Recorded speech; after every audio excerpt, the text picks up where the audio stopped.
They say the coldest hearts are forged in the hottest fires. But what happens when a man deliberately walks into the flames and refuses to burn? Grand Duke Lucien Valmont had spent a decade proving he could survive anything: betrayal, war, political annihilation, without flinching. Yet on the morning of his arranged wedding, standing alone in a cathedral built to hold 1,000 witnesses, he looked less like a groom and more like a man preparing for his own execution. What he didn't know was that the woman walking toward him in borrowed silk and a veil of lies would be the only enemy he'd never see coming. Stay with me, because what unfolds here isn't just a story about deception. It's about what happens when two people built to survive alone discover they might actually need each other to live. The carriage rattled over cobblestones that had witnessed 3 centuries of imperial processions, but Evelyn Hartwell heard none of it. Her hands were clasped so tightly in her lap that her knuckles had gone white beneath the lace gloves, and her breathing came in shallow pulls that fogged the window glass. Outside, the capital city of Aranthia sprawled in early autumn glory, market stalls bright with harvest produce, children chasing geese through fountain squares, banners snapping in the wind above guild halls. It was beautiful. It was utterly irrelevant. She was going to marry a man who would destroy her family if he learned the truth. The dress she wore had been fitted for her sister Clarissa 3 weeks ago. The seamstress had taken in the waist and let out the bust with hurried stitches that Evelyn could feel pulling against her ribs every time she breathed. The veil that covered her face was Alençon lace, worth more than everything her family had left after the scandal. And the ring waiting for her at the cathedral, a Valmont heirloom that had adorned the fingers of duchesses for 200 years, would be slipped onto the hand of an impostor. Evelyn closed her eyes and tried to summon some fragment of the courage her sister had always possessed so effortlessly. Clarissa would have laughed at this situation, would have turned it into an adventure, would have walked into Lucien Valmont's fortress with her head high and her wit sharper than any blade. But Clarissa wasn't here. Clarissa had vanished 4 days ago, leaving behind only a note that said, "I'm sorry," and a family teetering on the edge of complete ruin. The carriage lurched to a halt. Evelyn's eyes snapped open. Through the window, she saw the Cathedral of St. Theodora rising like a mountain of white marble and stained glass, its spires piercing a sky gone gray with approaching storms. Crowds pressed against the iron barriers, held back by imperial guards in crimson and gold. Nobility in their finest silks clustered on the cathedral steps, their faces bright with the cruel anticipation of spectators at a gladiatorial match. They were here to see if the Grand Duke's new bride would survive the ceremony. The carriage door opened. A white-gloved hand appeared, palm up, waiting. Evelyn stared at it for 3 full heartbeats before she remembered she was supposed to take it. Her fingers trembled as she placed them against the stranger's palm, and then she was stepping down onto stone that felt as cold as a grave even through her silk slippers. The crowd noise hit her like a physical force. Shouts, whispers, the rustle of 1,000 bodies pressing forward for a better view. Evelyn kept her chin level and her eyes forward, the way her mother had taught her when she was 12, and still foolish enough to believe that good posture could protect you from the world's cruelty. She moved toward the cathedral entrance where her father waited, looking smaller and grayer than she'd ever seen him. Lord Edmund Hartwell had been a handsome man once. The portraits in their manor house showed a figure of aristocratic bearing, with kind eyes and a scholar's gentle hands. But the gambling debts and the scandal and the months of watching his family's name dragged through every drawing room in the empire had hollowed him out. Now he looked at his younger daughter with something too complicated to be called gratitude. "You're saving us," his eyes said. "You're the sacrifice we needed." He offered his arm. Evelyn took it. Together they climbed the cathedral steps while the crowd roared and the nobility whispered, and somewhere far above them church bells began their mournful toll. The massive bronze doors stood open, revealing an interior vast enough to swallow sound. Rows of pews stretched toward an altar blazing with candles, and between them ran a silk runner the color of old blood. At the far end, barely visible in the golden haze of candlelight, a figure stood waiting. Evelyn's breath caught. She had seen portraits of Grand Duke Lucien Valmont. Every noble household in the empire kept at least one, usually displayed prominently as a reminder of who truly held power beneath the emperor's distant throne. The paintings showed a man of severe beauty, sharp cheekbones, pale eyes, hair as black as winter nights. They showed the uniform of the imperial military, decorated with medals earned in the northern wars. They showed everything except the truth. The man waiting at the altar looked like something carved from ice and rage. He stood perfectly still, hands clasped behind his back, shoulders rigid beneath a coat of midnight blue velvet that had probably cost more than Evelyn's entire dowry. His face was angular and bloodless, lit from below by candelabra flames that turned his eyes into chips of Arctic gray. He wasn't handsome. Handsome was too soft a word for features that sharp, that merciless. He was arresting. He was terrifying. And he was looking at her like she was a problem that needed solving. The music began. Some massive organ piece that shook the cathedral's foundations, all thundering bass notes and triumphant brass. Evelyn's father squeezed her arm once, a gesture that might have meant comfort or warning, and then they were moving down the aisle. Each step felt like walking deeper into freezing water. The nobility turned to watch her pass, their faces a blur of jewels and judgment, but Evelyn barely saw them. Her entire focus had narrowed to the man at the altar, to the way he watched her approach, with the cold patience of a predator. 20 pews. 15. 10. She could see details now. The sharp line of his jaw. The way his coat sat perfectly across shoulders that looked strong enough to carry the entire weight of the empire. The absolute absence of anything resembling welcome in his expression. This was a man who had been forced into this marriage by political necessity, and he had decided to endure it the way he endured everything else, with controlled brutality and zero sentiment. 5 pews. 3. Evelyn's father released her arm. She felt his absence like the loss of a shield, however flimsy it had been. 2 more steps, and she stood before Lucien Valmont, close enough that she could smell the faint scent of bergamot, and something darker, like smoke from distant battlefields. Up close, he was even more overwhelming, taller than she'd expected, radiating a presence that made the cathedral feel suddenly smaller. He looked down at her through the veil, and his expression didn't change by a single degree. The Archbishop of Aranthia cleared his throat. He was ancient, robed in gold-threaded white, holding a leather-bound prayer book that had witnessed 100 royal weddings. When he spoke, his voice echoed through the cathedral like the pronouncement of judgment. "We are gathered here in the sight of the Emperor and the eternal powers to witness the union of Grand Duke Lucien Valmont and Lady Clarissa Hartwell." Evelyn felt the words like a blade between her ribs. Clarissa. They were marrying him to Clarissa, to the sister who wasn't here, to the woman whose name Evelyn would have to answer to for the rest of her life. She forced herself to breathe slowly, to keep her hands steady, to maintain the fiction that was all that stood between her family and complete destruction. The Archbishop droned through the ceremonial words.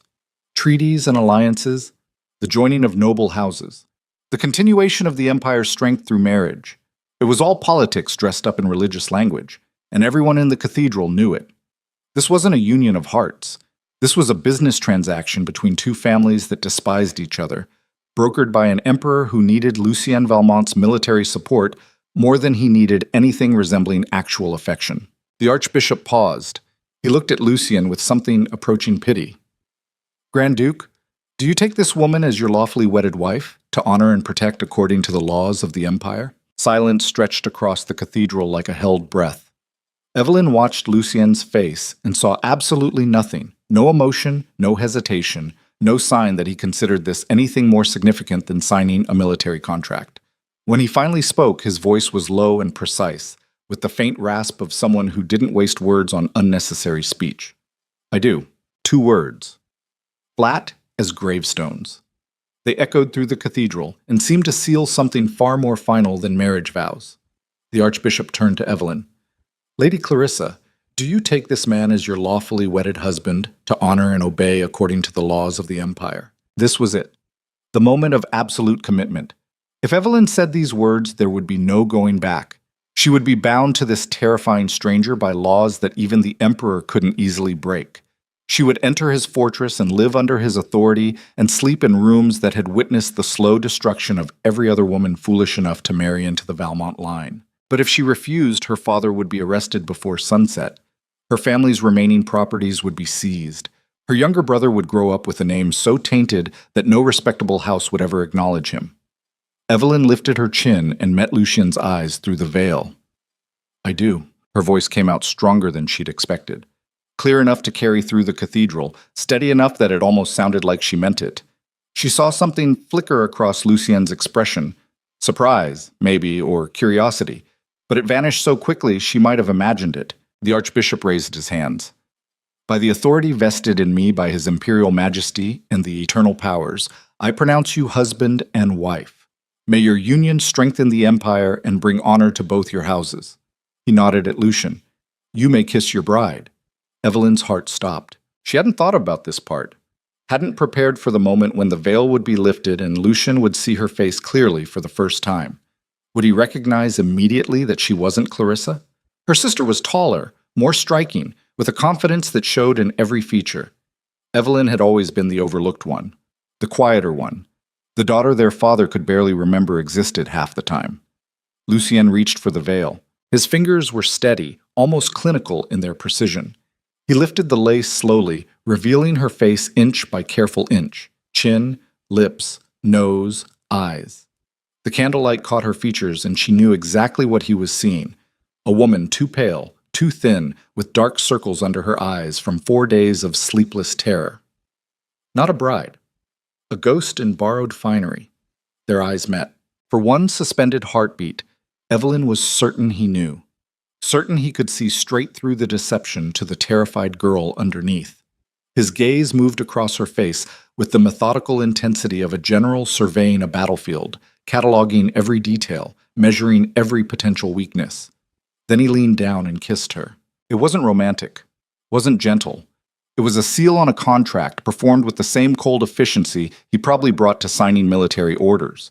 His lips were firm and completely impersonal, making contact for exactly the length of time that tradition required, and not a second longer. Evelyn stood frozen, her first kiss stolen by a man who clearly found the entire ritual distasteful and tried to remember how to breathe. He pulled back, looked at her once more with those Arctic eyes, and turned away without a single word. The Archbishop pronounced them bound before the Empire.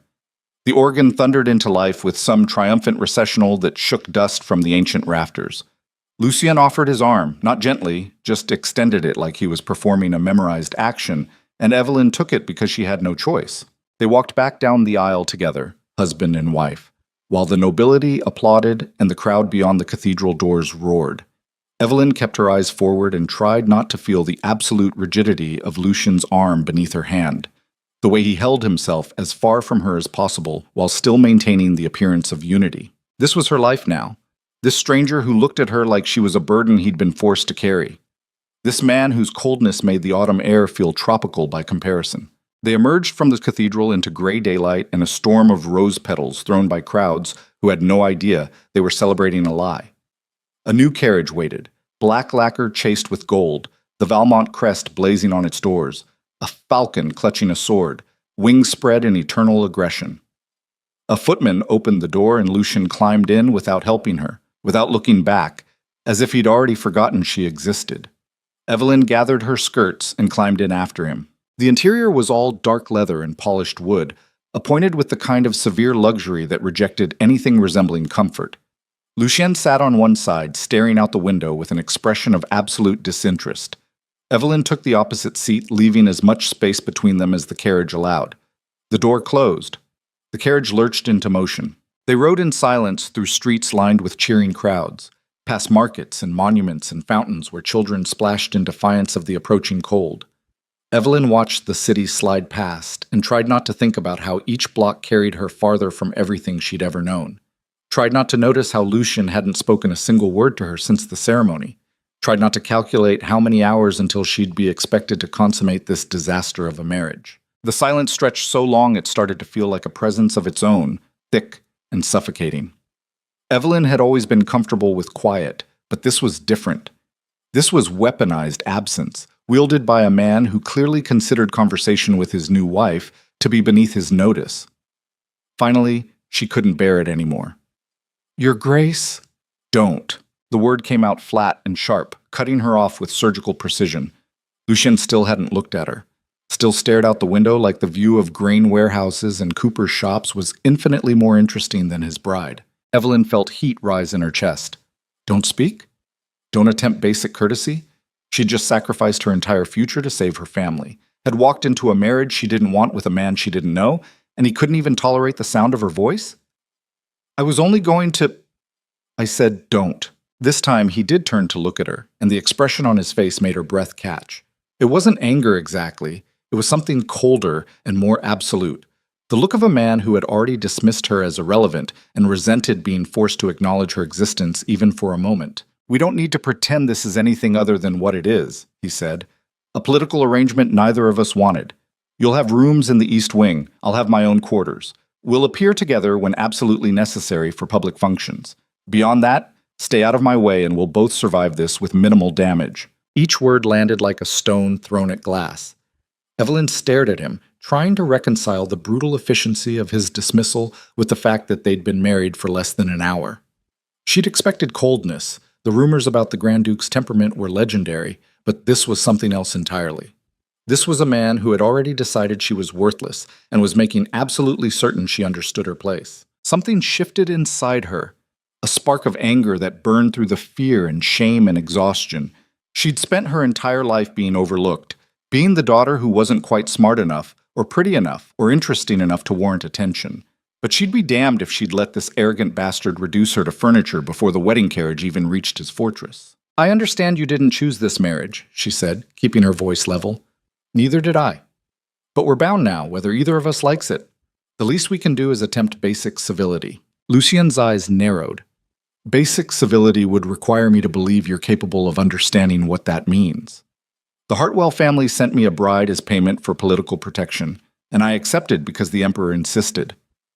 That's the entire extent of our relationship. Don't dress it up as something requiring warmth or companionship. The Hartwell family," he'd said, as if she were some abstract representative of a name rather than a person. Evelyn felt her nails dig into her palms beneath the gloves. "You know nothing about me. I know everything I need to know." He turned back to the window. "You're the eldest daughter of a gambling addict who destroyed his family's fortune and reputation in 6 months of spectacular incompetence. You're here because your father needed someone to clean up his mess, and marrying you off to me was the only option that kept him out of debtor's prison. You'll spend your time shopping and gossiping with other useless nobility, accumulating gowns and jewels while contributing nothing of substance to anyone. Did I miss anything?" The casual cruelty of it stole her breath. Not because it wasn't partially true, her father had indeed gambled away their fortune, but because of the absolute contempt with which he delivered the assessment. Like she was a problem already solved, a box already checked, unworthy of any further consideration. Evelyn looked at this man who was now legally her husband and felt something crack open inside her chest. Not heartbreak, you couldn't break what hadn't been offered. Something deeper and more dangerous. A kind of clarity about exactly what kind of life she'd just condemned herself to. The carriage climbed a long hill, and the city fell away below them.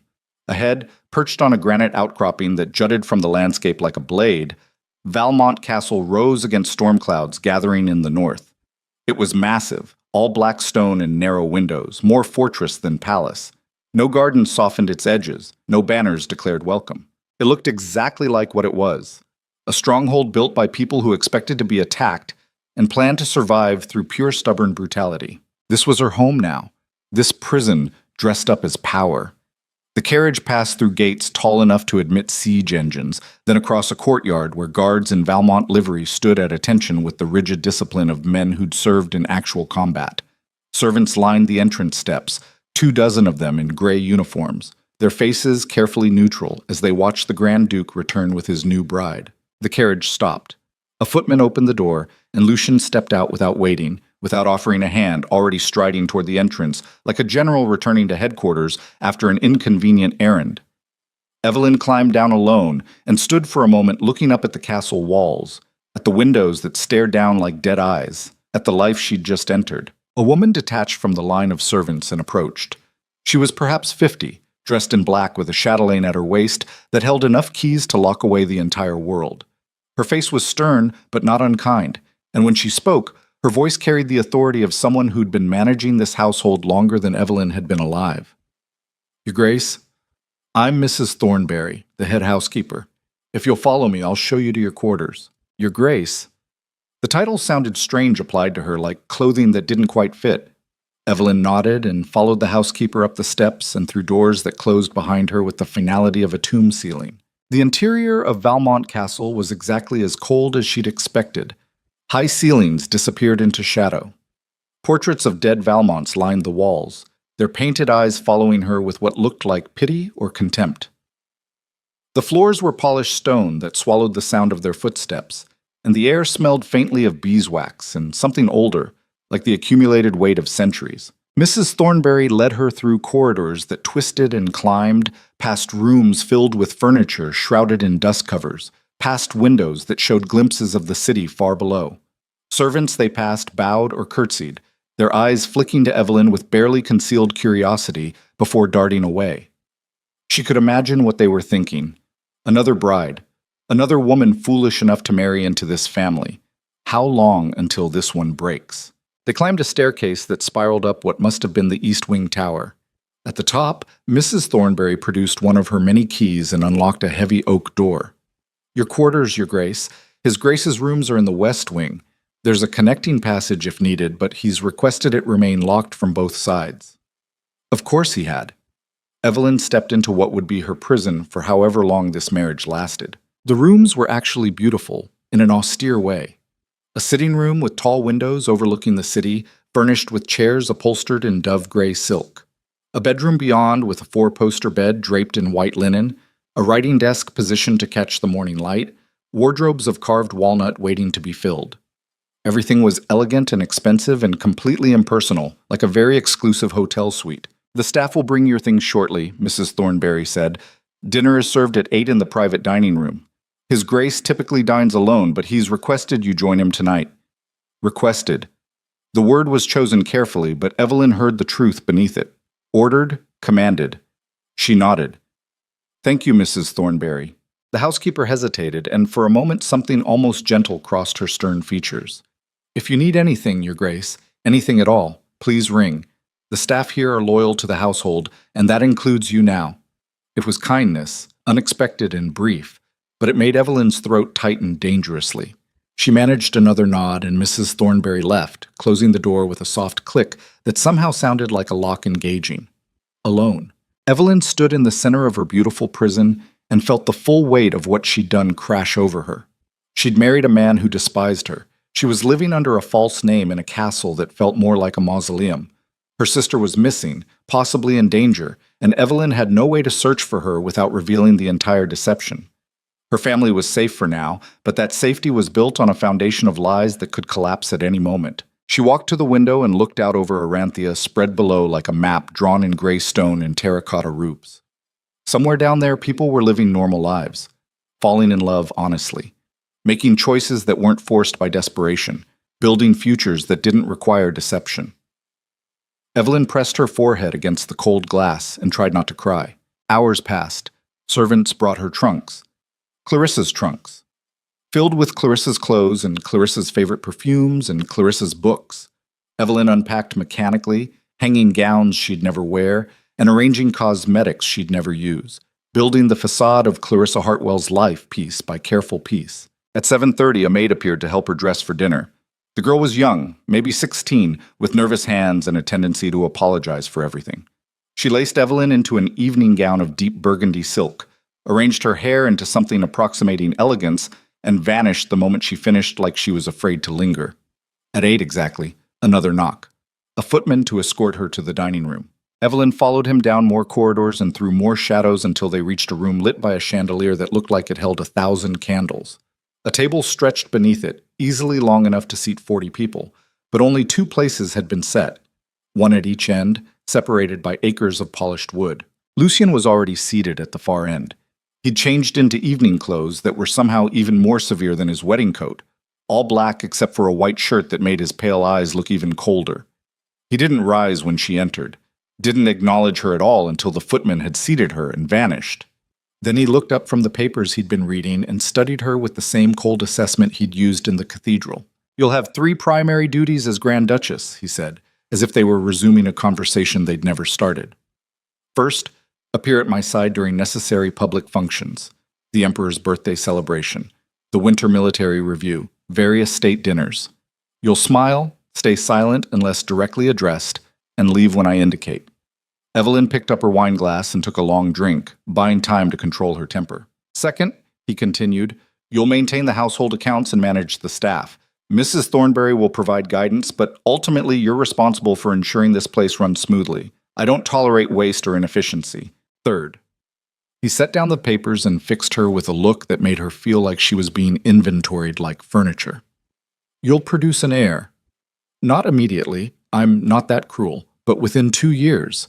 After that, your obligations to me are fulfilled, and we can live entirely separate lives. The words hung in the candlelit air like a verdict. Evelyn set down her wine glass with enough force that the crystal rang against the wood. You make it sound like I'm livestock. You're a duchess, which in practical terms means you're a political asset with specific functions. I'm simply clarifying what those functions are. How generous! Something flickered across his face. Surprise, maybe, that she'd dare use sarcasm. But it vanished quickly, replaced by that same glacial indifference. Servants appeared with dinner.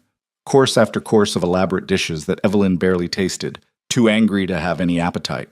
Lucien ate efficiently and without apparent enjoyment, treating the meal like fuel.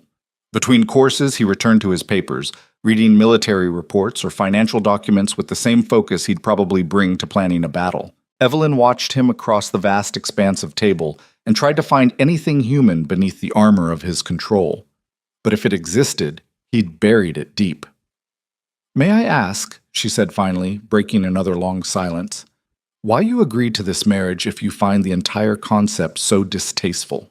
He didn't look up from his papers. The emperor made it clear that maintaining his political support required certain concessions. Your father needed protection from his creditors, a mutually beneficial arrangement. And my feelings about being traded like property? Now he did look up, and there was something almost like curiosity in his expression. Do you actually believe your feelings are relevant to imperial politics? Or are you simply naive enough to think that aristocratic marriages have anything to do with affection? I know exactly what this marriage is, Evelyn said, her voice hardening. But there's a difference between political necessity and deliberate cruelty. You could at least pretend I'm a person instead of a problem you're forced to manage. To what end? We both know the truth. Dressing it up in polite fiction doesn't change reality. And what exactly is the truth in your assessment? That you married me for security and status. That I married you because the alternative was political isolation. That we're both trapped in a situation neither of us wanted, and the only way to survive it with any dignity is to acknowledge its transactional nature and stop pretending otherwise. He delivered this assessment with the clinical precision of a surgeon explaining a terminal diagnosis. Not cruel, exactly, just utterly devoid of anything resembling compassion. Evelyn pushed back her chair and stood. The footmen along the walls straightened in surprise. "You're wrong," she said quietly, "about what I want and why I'm here. But I see no point in trying to convince someone who's already decided I'm beneath his notice. Thank you for clarifying my duties, Your Grace.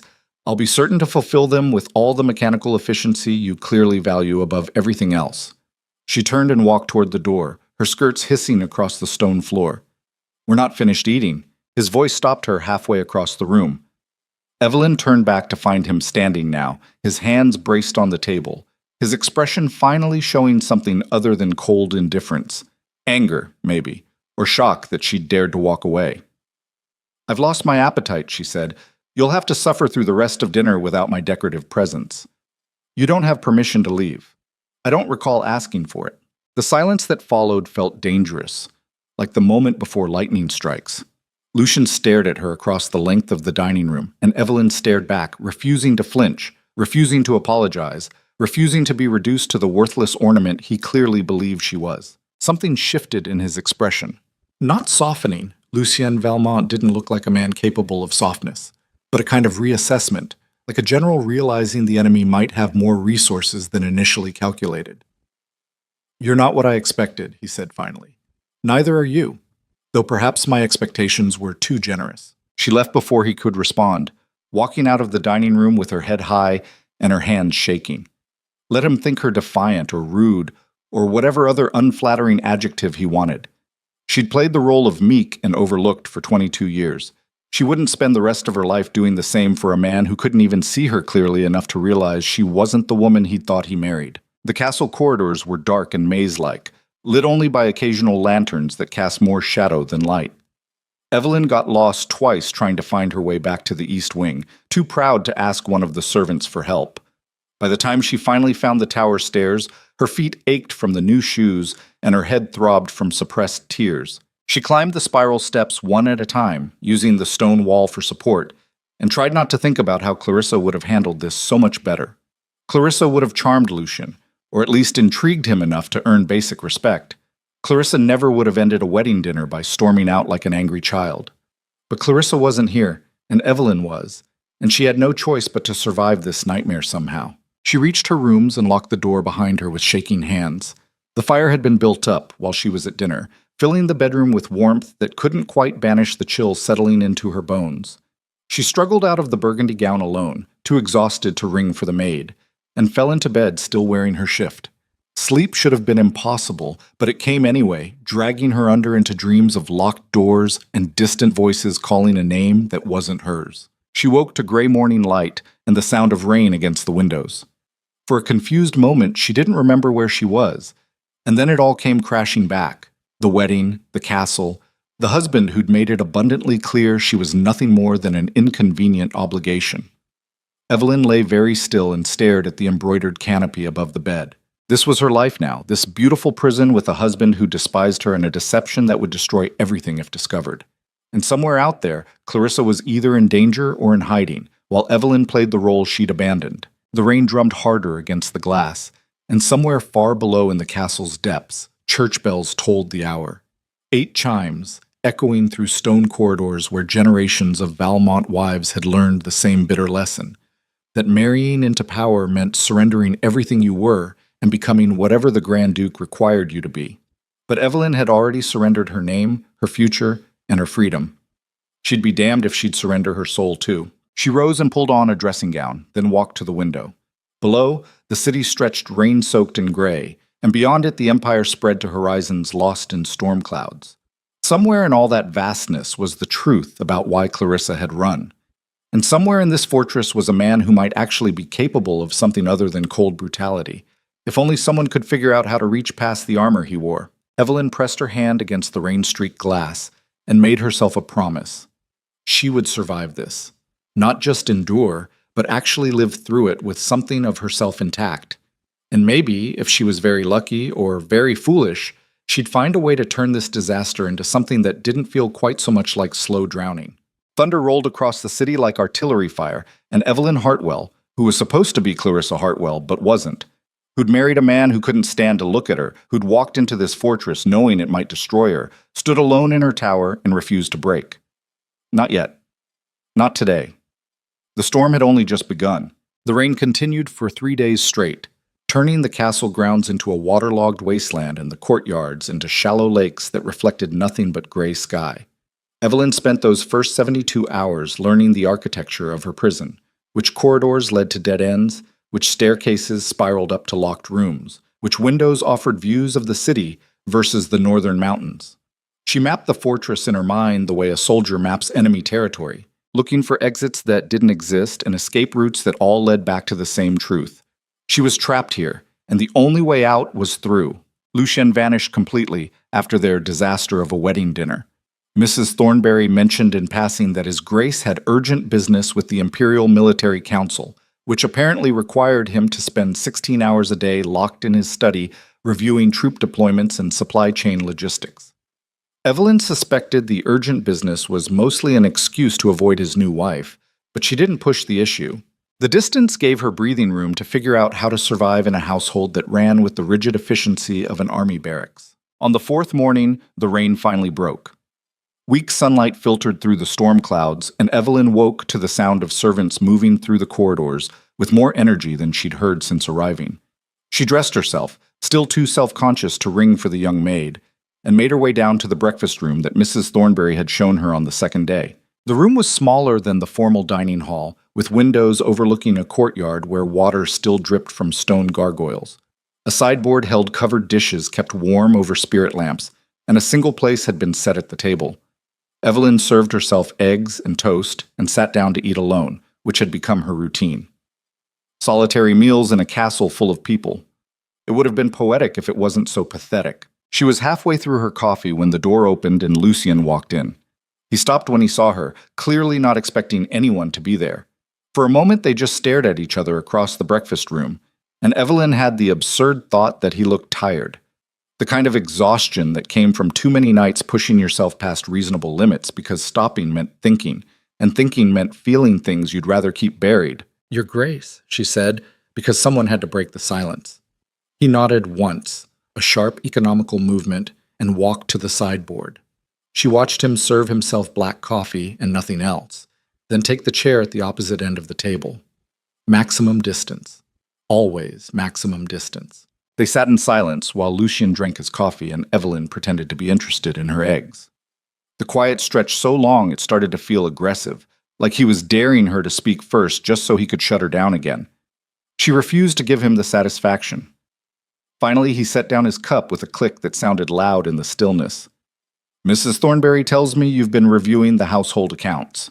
Evelyn glanced up. It was the first thing he'd said to her in 4 days that wasn't a command or dismissal. She weighed her response carefully. "You assigned me that duty. I'm fulfilling it. And your assessment? Your previous Duchess kept meticulous records, but the expenses have been climbing steadily for 3 years.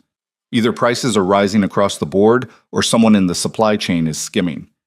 Probably the wine merchant. His invoices show quantities that don't match the cellar inventory." She delivered this analysis flatly, the way he delivered everything, and watched for his reaction. Something flickered in his expression, surprise maybe, or the faint ghost of respect, but it vanished before she could be certain. "You found that in 4 days. It's basic arithmetic. The numbers tell a story if you know how to read them. Most women of your class can barely balance a social calendar, let alone catch fraud in ledger books." Evelyn set down her fork with more force than necessary. "Most women of my class weren't raised by a father who gambled away the family fortune. I learned accounting because someone had to understand exactly how bad our debts were getting." The words came out sharper than she intended, edged with old bitterness. Lucien studied her with that same cold assessment he'd used in the wedding carriage, and she realized she'd just revealed something true about herself, something that didn't fit the useless ornament narrative he'd constructed. "Fix it," he said finally. "The wine merchant and any other suppliers you find padding their invoices. Mrs. Thornberry has the authority to terminate contracts on your recommendation, just like that. No question about whether she was capable, no demand to see her work, just immediate trust in her competence. It should have felt like a victory, but instead it felt like a test, like he was waiting for her to fail so he could confirm his original assessment. I'll have a full report by the end of the week. See that you do." He stood, draining the last of his coffee in one swallow, and headed for the door. Evelyn watched him go and felt that same spark of anger that had carried her through the wedding dinner. This man who couldn't spare her 5 minutes of actual conversation, but somehow trusted her to overhaul his household finances.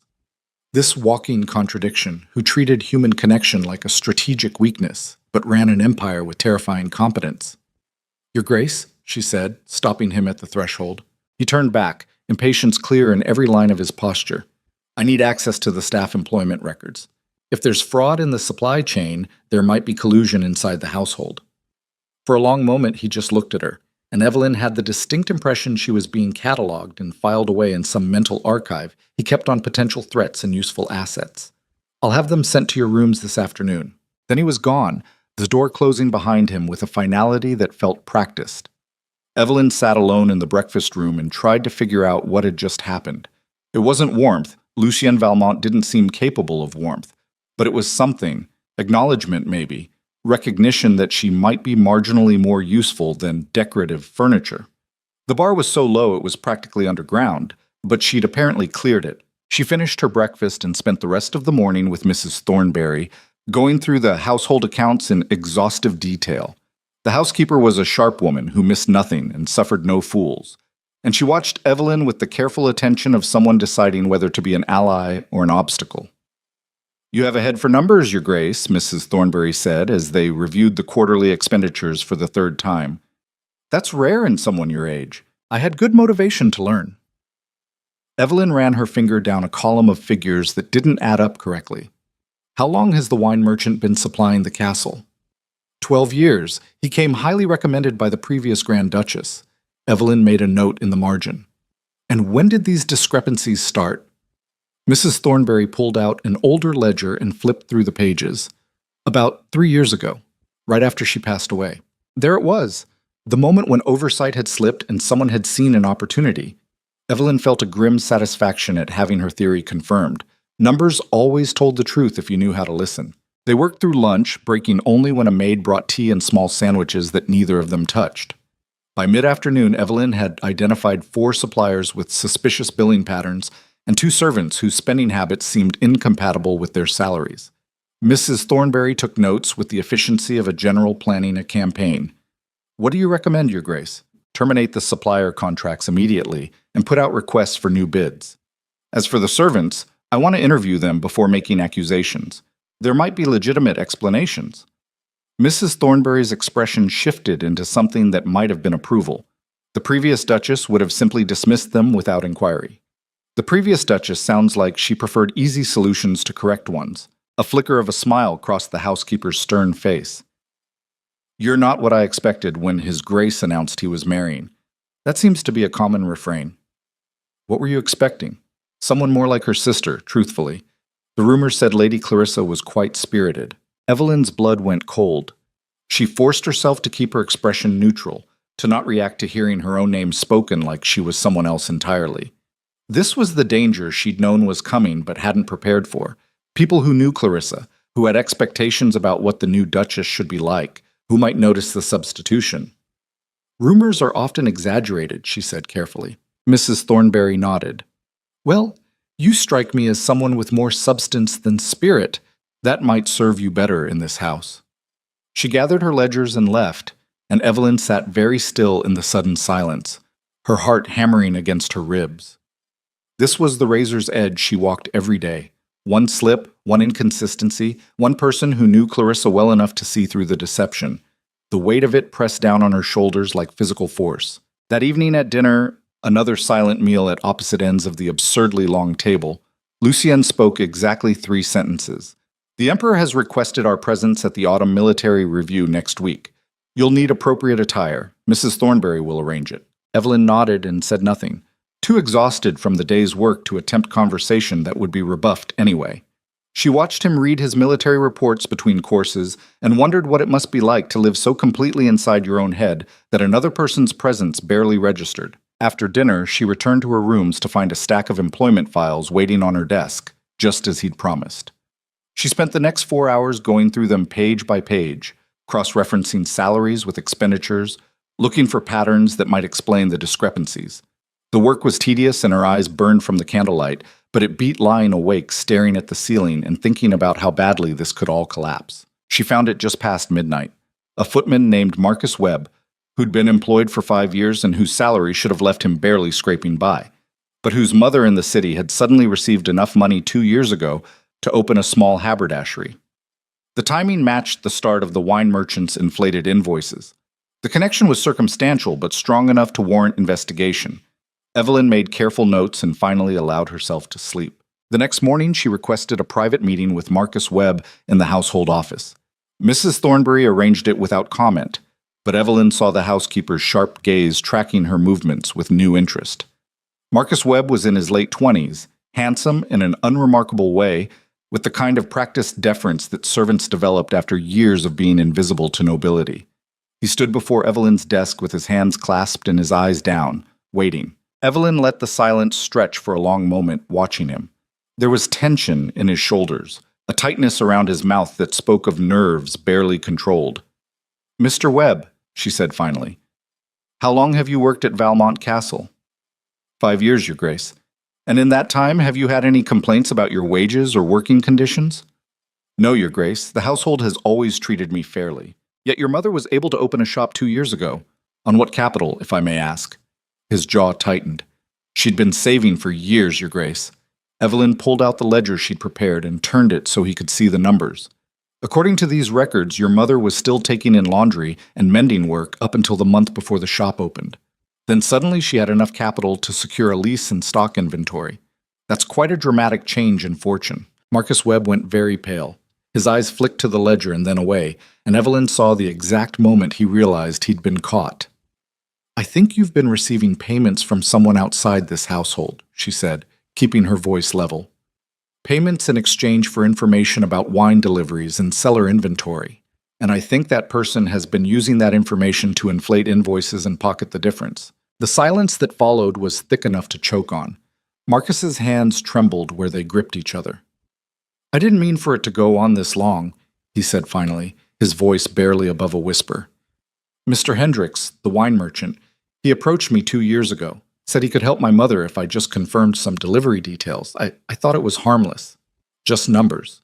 Numbers that cost this household thousands of crowns. I know. His voice cracked. I know, and I'm sorry. I tried to stop, but he said he'd tell His Grace I was stealing, that he'd make sure I was arrested. Evelyn held up a hand, cutting him off. She felt no satisfaction in this, only a tired recognition of how easily desperation could twist someone into making terrible choices. She'd walked into a marriage built on lies to save her family. Who was she to judge Marcus Webb for trying to save his mother? You're dismissed from service effective immediately, she said. No references, but also no criminal charges. You have until tonight to collect your things and leave the castle. He stared at her like she'd just offered him salvation. Your Grace, thank you. I swear I never meant. Go, Mr. Webb.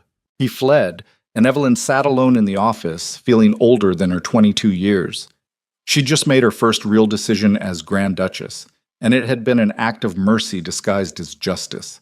The old Evelyn, the overlooked daughter who'd spent her life trying to be good and kind and worthy of notice, that girl would have been proud.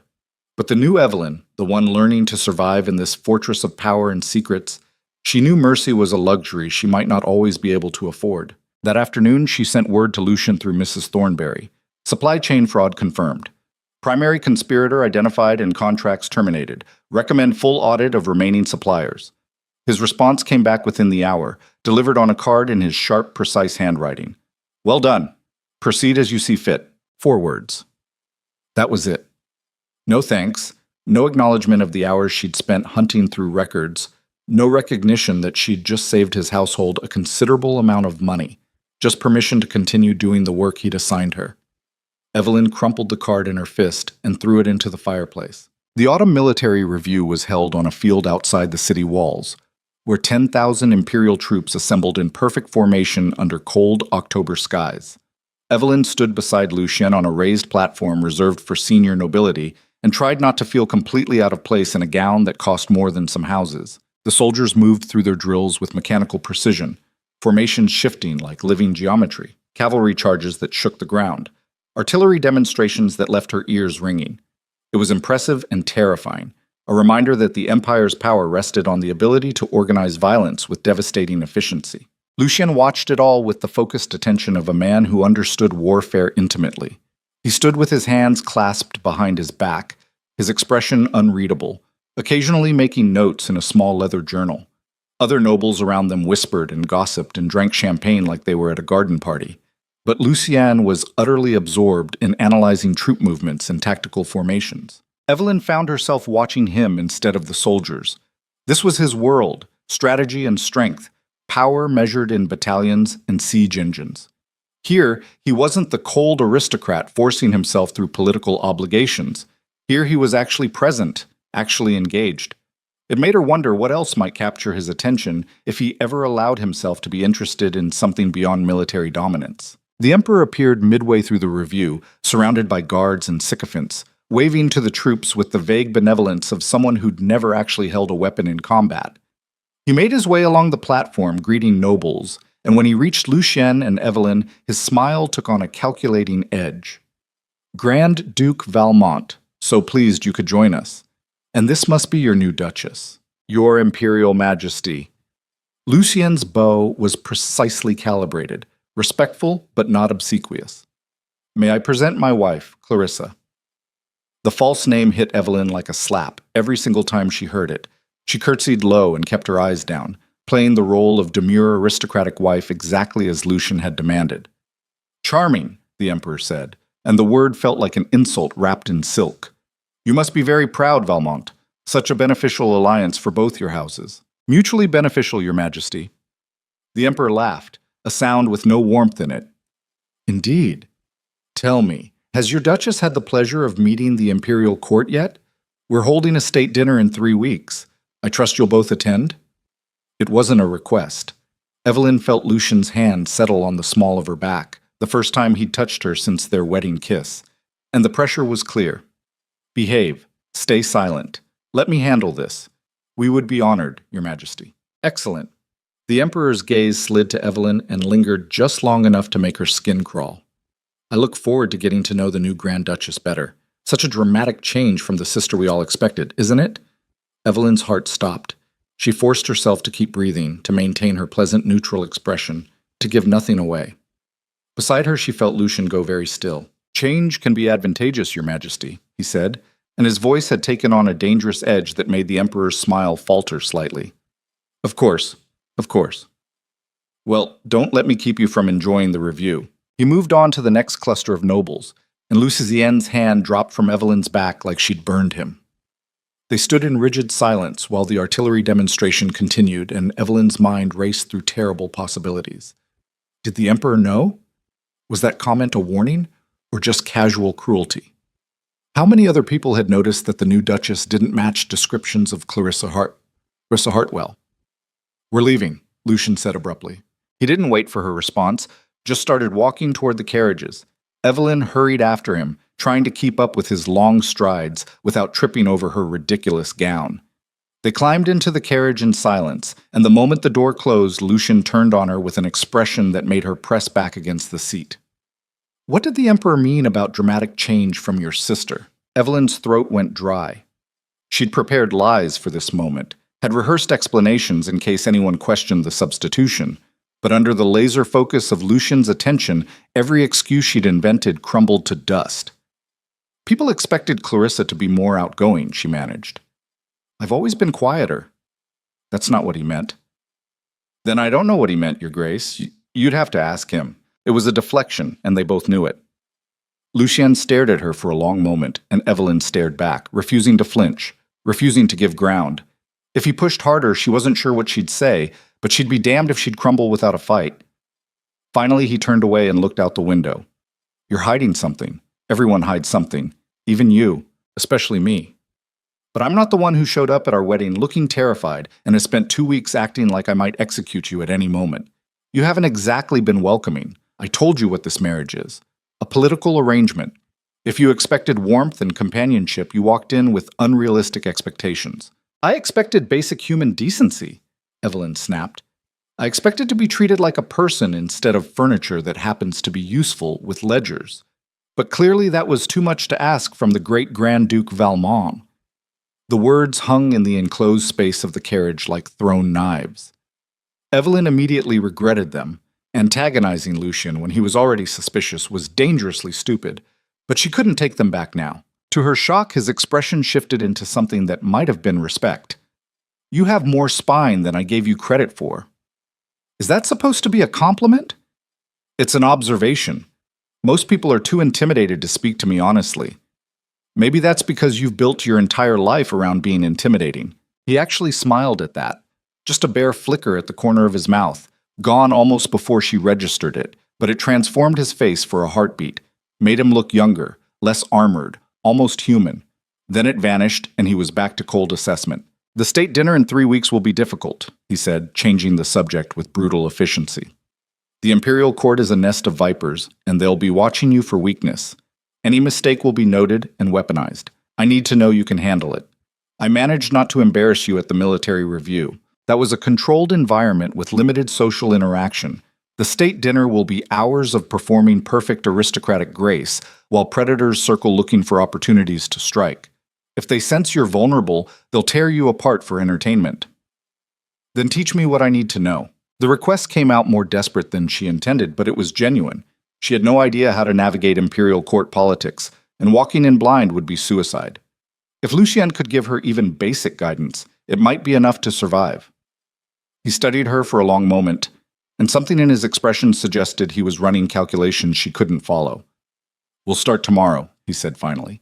6 o'clock in the west drawing room. Don't be late." The carriage rolled to a stop at the castle entrance, and Lucien climbed out without another word, leaving Evelyn to follow in his wake like always. But something had shifted between them. Some small crack in the wall he'd built around himself. It wasn't warmth. Lucien Valmont didn't do warmth. But it was possibility.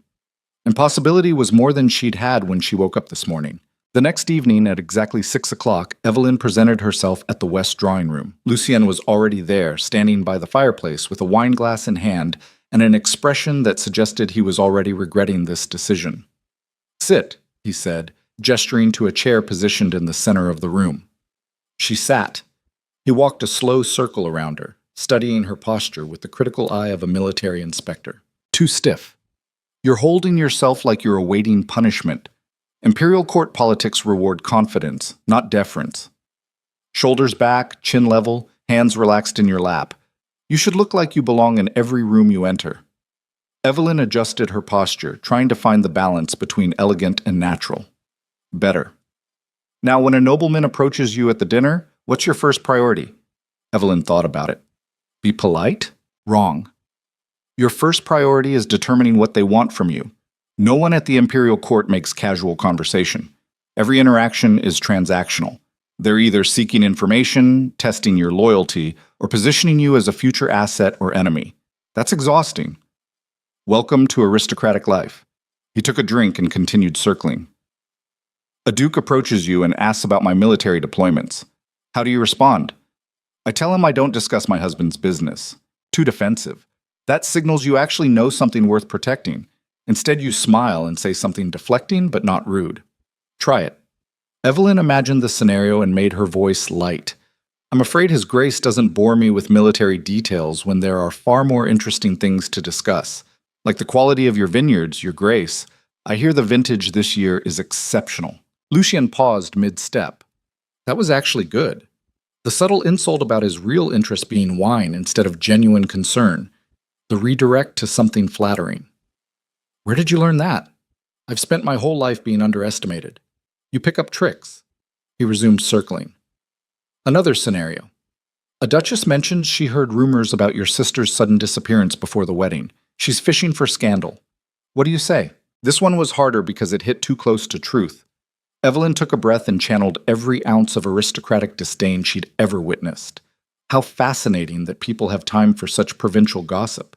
My sister was traveling, as young women of quality often do. Perhaps if the Duchess had daughters, she'd understand the value of broadening one's horizons before marriage. Lucien actually laughed. It was a short, sharp sound that seemed to surprise him as much as it surprised her. Brutal. That'll shut down the inquiry and make her feel stupid for asking. Well done. They drilled for 2 hours. Scenario after scenario, teaching her how to read power dynamics and deflect questions and position herself as too dangerous to attack casually.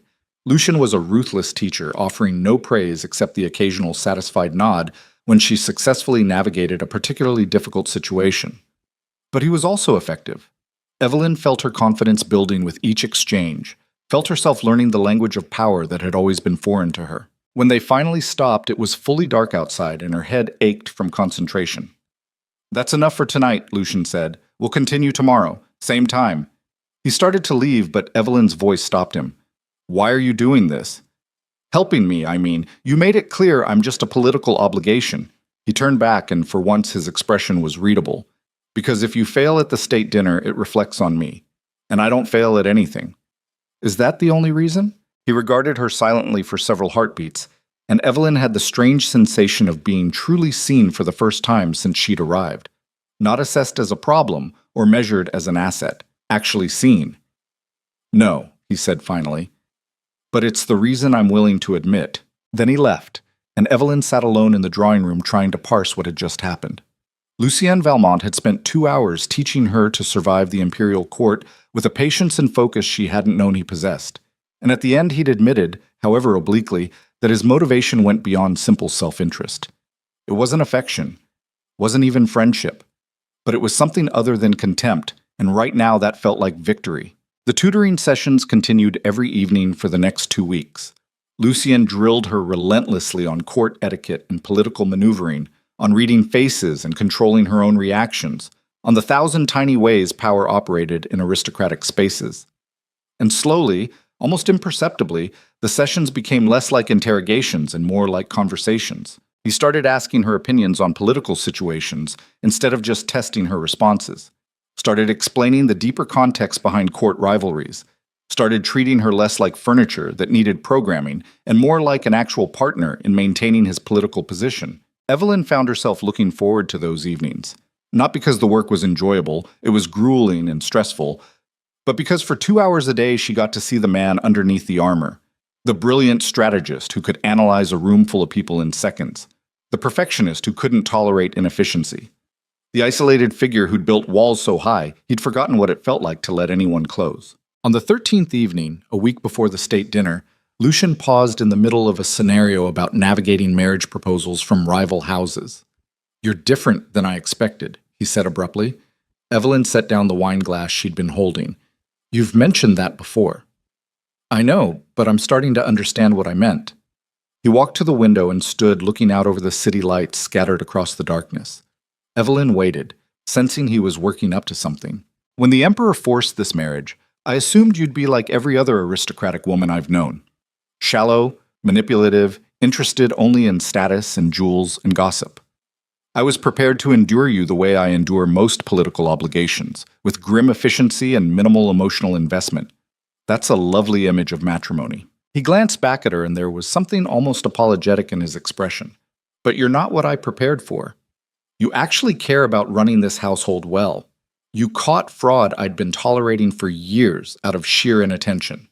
You're learning court politics not because you enjoy them, but because you understand they're necessary for survival. That's not shallow. That's strategic intelligence." Evelyn felt heat rise in her chest, part pride, part terror that he was getting too close to seeing past her deception. "Thank you, I think. It makes me realize I've been unfair to you." The admission hung in the air between them like something fragile.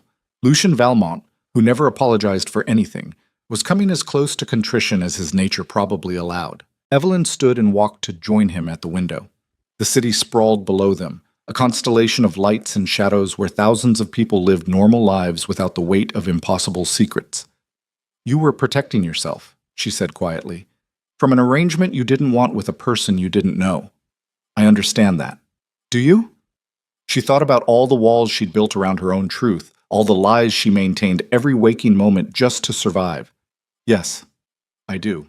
They stood side by side in silence, close enough that she could feel the heat radiating from his body.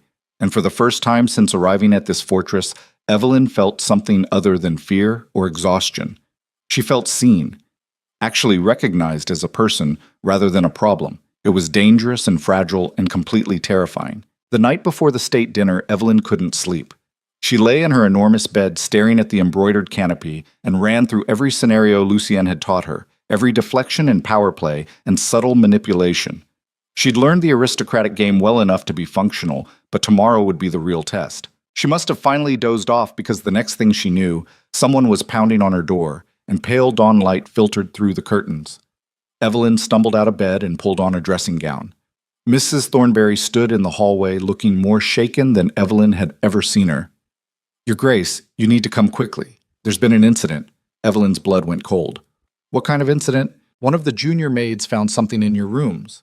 A letter. She brought it to me before reading it, but I thought you should see it immediately." The housekeeper handed over a folded paper sealed with wax. Evelyn recognized the handwriting on the outside immediately. Her heart stopped. It was addressed to Clarissa Hartwell, in Clarissa's own hand. Her sister had sent a letter to the castle, to herself, to the woman everyone thought was living here.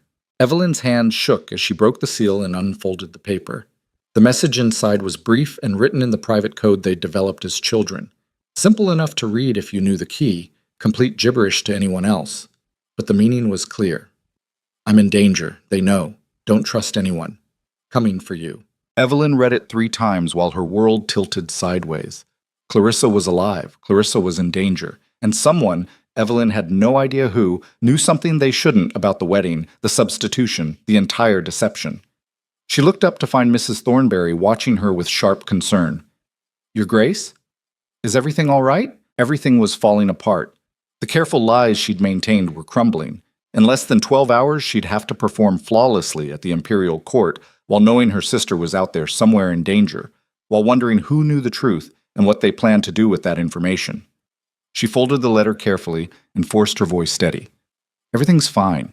Just correspondence from family. Thank you for bringing it directly to me." Mrs. Thornberry looked unconvinced, but nodded. "Of course, Your Grace. Will you be needing anything else?" "No, you can go." The housekeeper left, and Evelyn stood alone in her doorway, holding the letter that had just destroyed any illusion of safety. She had exactly 8 hours before the state dinner. 8 hours to figure out what to do with this information. 8 hours before she walked into a room full of predators, while her entire foundation cracked beneath her feet. She thought about telling Lucy, confessing everything and hoping his pragmatic nature would outweigh his rage at the deception. But that was too dangerous, too unpredictable. She thought about running, disappearing the way Clarissa had, but that would destroy her family and solve nothing. No. She'd come this far surviving on lies and determination. She'd make it through one more night. She dressed for the state dinner with trembling hands, letting the nervous maid lace her into an emerald gown that cost more than most people earned in a year. Diamonds borrowed from the Valmont collection glittered at her throat and wrists. She looked every inch the Grand Duchess. She looked like a woman about to walk into an execution. Lucien was waiting in the entrance hall when she descended the stairs. He wore full formal dress, midnight blue coat with the medals he'd earned in the Northern Wars, pale gray waistcoat, boots polished to a mirror shine. He looked like exactly what he was, the most dangerous man in the Empire. He watched her approach, and something in his expression shifted. "You look terrified." "I'm fine." "You're not." "What happened?" Evelyn opened her mouth to lie, to deflect, to maintain the fiction for just a few more hours, but the weight of it all, the secrets, the fear, the knowledge that Clarissa was in danger and she was powerless to help, it crushed down on her and she couldn't find the strength to carry it alone anymore. "I need to tell you something," she said. "After the dinner. When we get back. It's important." Lucien studied her face with that penetrating focus that seemed to see straight through flesh to bone. "Is it about the substitution?" The world stopped. Everything went silent except for the thunder of her own heartbeat. "What?" He stepped closer, close enough that she had to tilt her head back to meet his eyes. "Did you really think I wouldn't notice? That I married the wrong sister?" Evelyn couldn't breathe, couldn't think. He knew. He'd known all along, and he'd let her lie and pretend. And when? She managed. "When did you figure it out?" "Our wedding night. You don't walk like her. Don't hold yourself the same way." "I've met Clarissa twice at imperial functions. She was taller, more dramatic in every gesture. You're quieter, more controlled. By the second day, I was certain." "Then why didn't you say anything?" "Because I wanted to know why." His voice was soft, almost gentle, and it was somehow more terrifying than his usual coldness. Why would a family risk everything by sending the wrong daughter? What could possibly be worth that deception? "I was protecting them. My father, the debts. I know about your father's debts. I know he needed this marriage to survive politically and financially. What I don't know is what happened to your sister. She disappeared 4 days before the wedding." Evelyn's voice cracked. "I don't know where she is or why she left. I just knew if I didn't take her place, everything would collapse. And you've been carrying that alone this entire time." It wasn't a question. Lucien reached out slowly, and Evelyn thought he might strike her or grab her or do something violent. Instead, he touched her face with unexpected gentleness, tilting her chin up so she couldn't look away. "You're either the bravest person I've ever met or the most foolish. I haven't decided which. Probably both. Definitely both." His thumb brushed across her cheekbone and she realized she was crying. "Who else knows?" "No one. Just you, and apparently someone who sent my sister a warning that they know and she's in danger. Show me the letter." She pulled it from her sleeve where she'd hidden it and watched him read the coded message. His expression went from focused to furious in the space of 2 seconds. "This arrived this morning?" "Yes. And you were planning to attend the state dinner without telling me, without backup or protection or any plan for what to do if someone there is part of this conspiracy." "I didn't have a choice. If I refused to go, it would raise questions. If I told you the truth, I didn't know if you'd—" Lucien cut her off by pulling her against his chest. It was so unexpected that Evelyn froze, her hands pressed against the metals on his coat, her face buried in the hollow of his shoulder. He held her like that for several heartbeats, one hand cradling the back of her head, and she felt the tension vibrating through him. "You'll never be that alone again," he said quietly. "Whatever happens tonight, we face it together. Understood?" Evelyn nodded against his chest because she didn't trust her voice. He pulled back and looked at her with an expression she'd never seen before, something raw and protective and absolutely ruthless. "We're going to that dinner. We're going to perform flawlessly, and we're going to identify whoever sent that letter and make them regret ever threatening what's mine." The possessiveness in those last 2 words should have frightened her. Instead, it felt like the first solid ground she'd stood on in weeks. The carriage arrived. Lucien handed her in and climbed in beside her, not across from her the way he usually sat, but right beside her on the same bench. His hand found hers in the darkness and squeezed once. Tell me everything, he said. Every detail about your sister's disappearance, every suspicion you have, every piece of this puzzle. We have 20 minutes before we reach the palace. Don't waste them. So Evelyn talked, and Lucian listened. And somewhere in the darkness between the castle and the imperial court, the fragile alliance they'd built transformed into something far more dangerous, something that looked an awful lot like partnership, something neither of them could walk away from now, even if they wanted to. The imperial palace rose from the heart of Aranthia like a monument to accumulated power, all white marble and gold leaf, designed to make anyone who entered feel insignificant by comparison. Evelyn watched it approach through the carriage window and tried to steady her breathing. Beside her, Lucien sat in focused silence, his hand still gripping hers with enough pressure that she could feel her pulse beating against his palm. They'd spent the 20-minute journey constructing a strategy. Lucien had listened to everything she knew about Clarissa's disappearance with the methodical attention of a general receiving intelligence reports, asking sharp questions that pulled details she hadn't even realized were significant. By the time the carriage rolled through the palace gates, they had a working theory. Someone in the imperial court had discovered the substitution and was using that knowledge as leverage, possibly connected to whatever conspiracy had driven Clarissa into hiding in the first place. The problem was they had no idea who.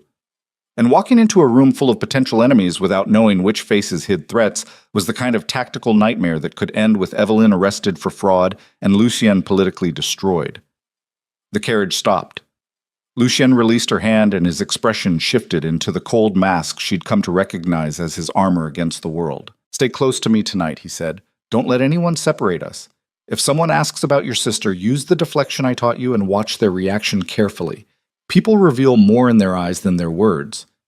And if I recognize whoever sent that letter, you don't confront them. You signal me and I'll handle it.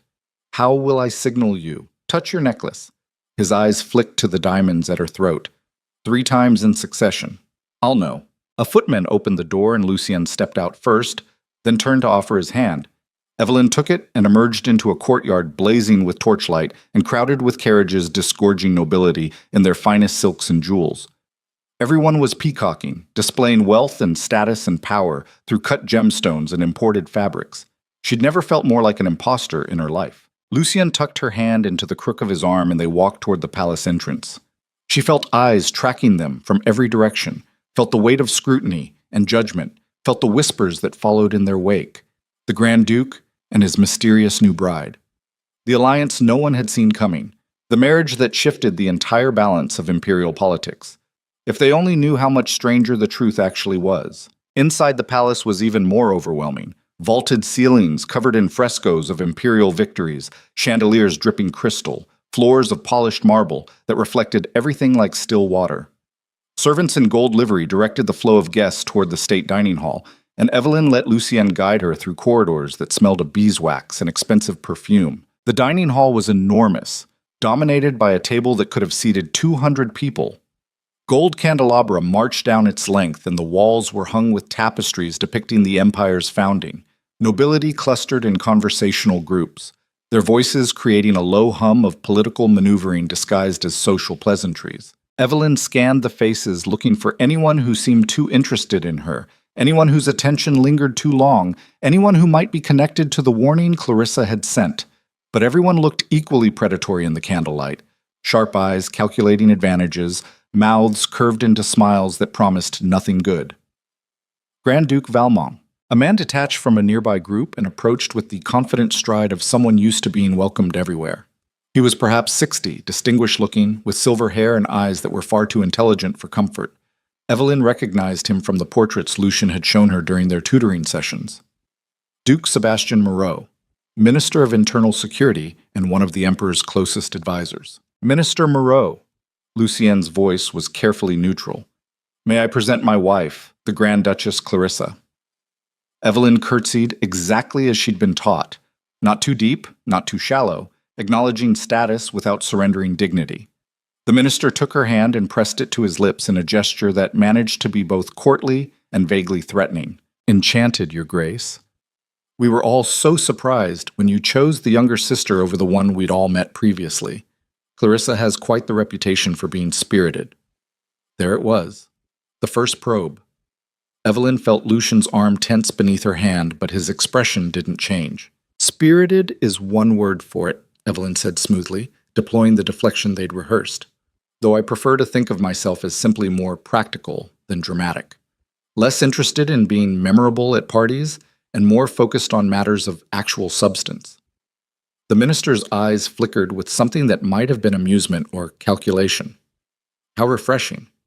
So many young women of quality seem to believe charm is a substitute for competence. I found that competent people rarely need to rely on charm.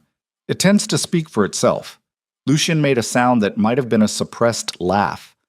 The minister studied Evelyn with renewed interest, and she fought the urge to touch her necklace and signal danger. This was just standard court probing, not necessarily connected to the letter. She needed to stay calm and observe. "The Emperor is eager to meet you properly," the minister said. "He's mentioned several times how unexpected your marriage was. I believe he has questions about the hasty nature of the arrangements." "Imperial curiosity is always an honor to satisfy," Lucien said, his voice taking on a dangerous edge. "Though I wasn't aware the Emperor required detailed explanations for legal marriages conducted with all proper protocols." "Of course not. Of course not." The minister smiled without warmth, merely friendly interest in such a significant political alliance. "You understand how these things generate speculation. Speculation is inevitable when people have too much time and too little actual work to occupy them." The verbal sparring continued for another few minutes before the minister excused himself, but Evelyn could feel him watching them as he rejoined his group. She leaned closer to Lucien and pitched her voice low enough that only he could hear. "He knows something. Everyone here knows something. The question is whether what he knows is dangerous to us specifically or just generally useful for political leverage. How do we tell the difference? We wait for someone to make a mistake." They circulated through the room for the next hour, engaging in the exhausting dance of imperial court politics. Every conversation was a test. Every question had layers of meaning. Evelyn deployed the techniques Lucien had taught her, deflecting, redirecting, subtly insulting while maintaining plausible deniability, and watched reactions carefully for anything that suggested knowledge of the substitution. A duchess asked pointed questions about her childhood that didn't match Clarissa's actual history. A count mentioned a ball she should have attended but hadn't. A baroness commented on how much taller Clarissa had seemed at previous events. Each probe made Evelyn's pulse spike, but she managed to navigate around them with careful lies wrapped in partial truths. The whole time Lucien stayed at her side like a guard dog, his presence radiating enough latent threat that most people kept their inquiries relatively superficial. She could feel the strain in him, the constant vigilance, the calculation behind every word, the awareness that one slip could unravel everything. Dinner was finally announced and the crowd began flowing toward their assigned seats. Evelyn found herself placed between Lucien and an elderly marquise who spent the first 3 courses describing his hunting dogs in excruciating detail. It should have been boring, but she was grateful for it. Anything that didn't require careful political maneuvering gave her a chance to breathe and observe. The Emperor sat at the head of the table, holding court with practiced ease. He was younger than Evelyn had expected, maybe 40, handsome in a soft way that suggested he'd never experienced genuine hardship. His eyes moved constantly around the table, tracking conversations and alliances, measuring the power dynamics in the room. When his gaze landed on Evelyn, she felt it like a physical touch. He smiled and raised his glass in her direction, a gesture that could have been welcoming or mocking depending on interpretation. She returned it with a carefully neutral expression and took a sip of wine that tasted like ashes on her tongue. The courses kept coming, elaborate dishes that were more art than food, each one announced by servants in voices that carried through the massive hall. Evelyn picked at her plate and tried to ignore the growing certainty that something was wrong. Too many people were watching her. Too many conversations stopped when she looked in that direction. The attention felt coordinated, purposeful, like predators circling before a kill. She was reaching for her wine glass when she saw him, a man standing near one of the service doors, partially hidden by a marble column. He was dressed as a servant, but something about his posture was wrong, too alert, too focused, and he was staring directly at her with an intensity that made her blood run cold. Their eyes met across the crowded hall, and recognition hit her like a physical blow. She knew that face, had seen it dozens of times in her family's manor house before everything collapsed. Thomas Brennan, her father's former secretary. The man who'd been dismissed 6 months ago after the gambling debts came to light, who'd vanished from Aranthia entirely according to the rumors. The man who would absolutely know that Evelyn Hartwell was not her sister Clarissa. He smiled. It was not a friendly expression. Then he turned and slipped through the service door, disappearing like smoke. Evelyn's hand shot to her necklace. Once, twice, 3 times. Lucien's head turned toward her immediately, and she saw his eyes sharpen with focus. "What is it?" he asked, his voice pitched low enough that the Marquis on her other side couldn't hear.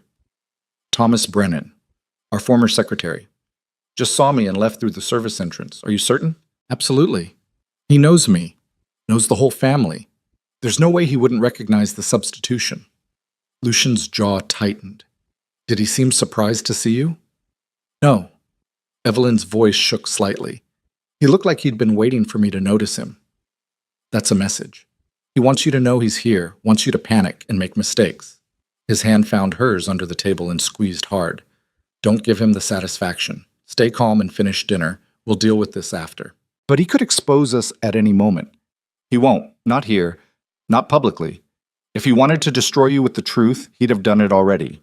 He's playing a longer game." The words made sense, but terror was making it hard to think clearly.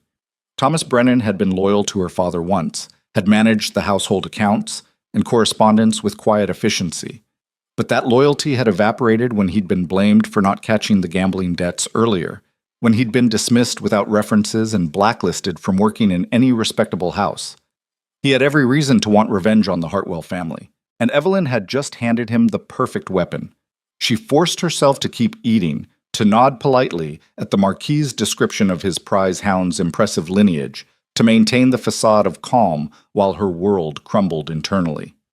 Across the table, she saw Minister Moreau watching her with those 2 sharp eyes, and she wondered if he was part of this, if the entire evening had been orchestrated to expose her. The Emperor rose and the hall fell silent.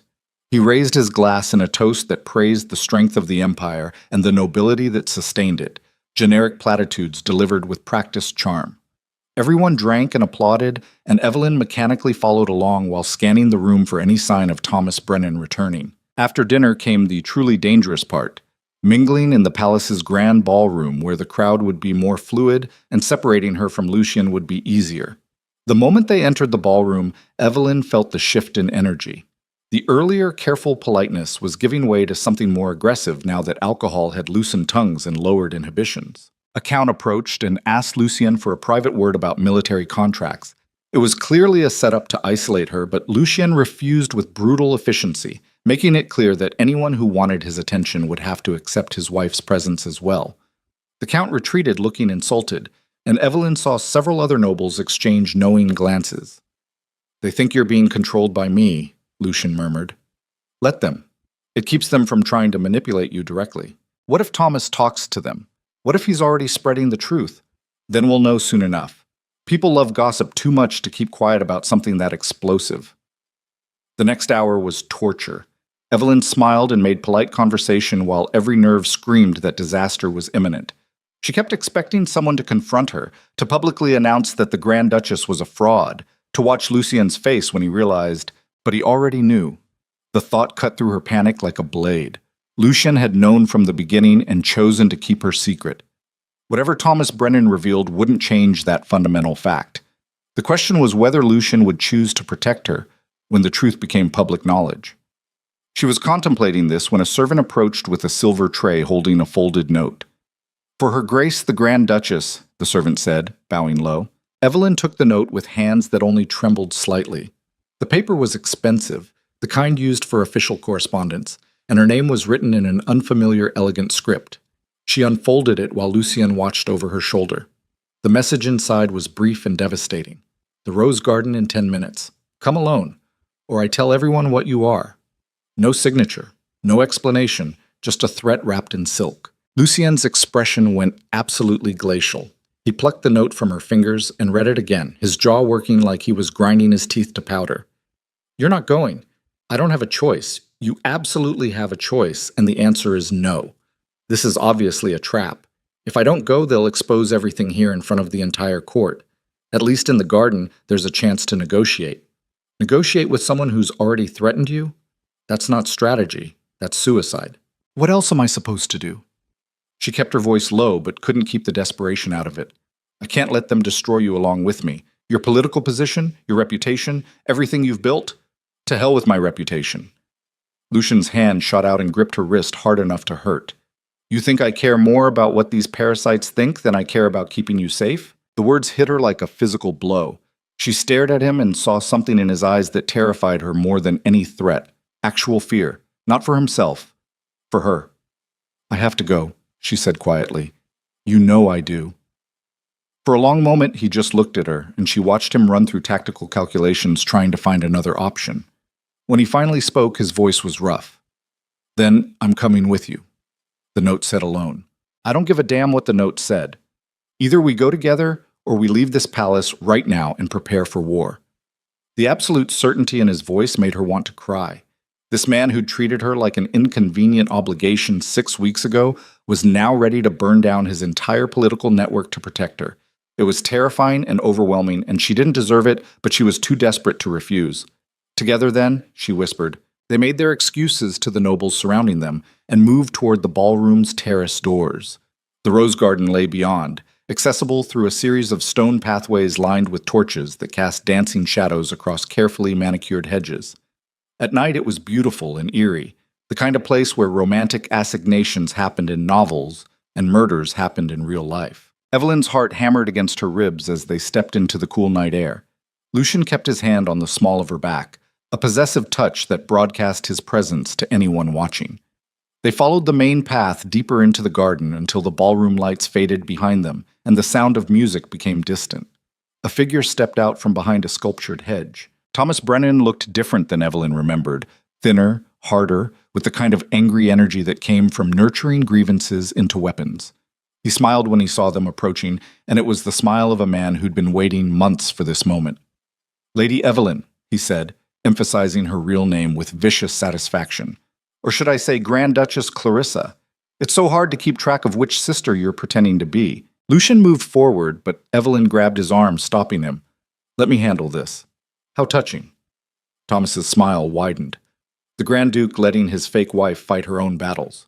Tell me, Your Grace, does he know you're not actually the woman he married? Or is that particular deception still working? He knows, Evelyn said flatly. Has known from the beginning. So whatever leverage you think you have, you're wrong. Thomas's expression flickered with surprise before hardening again. Maybe he knows. But does the Emperor?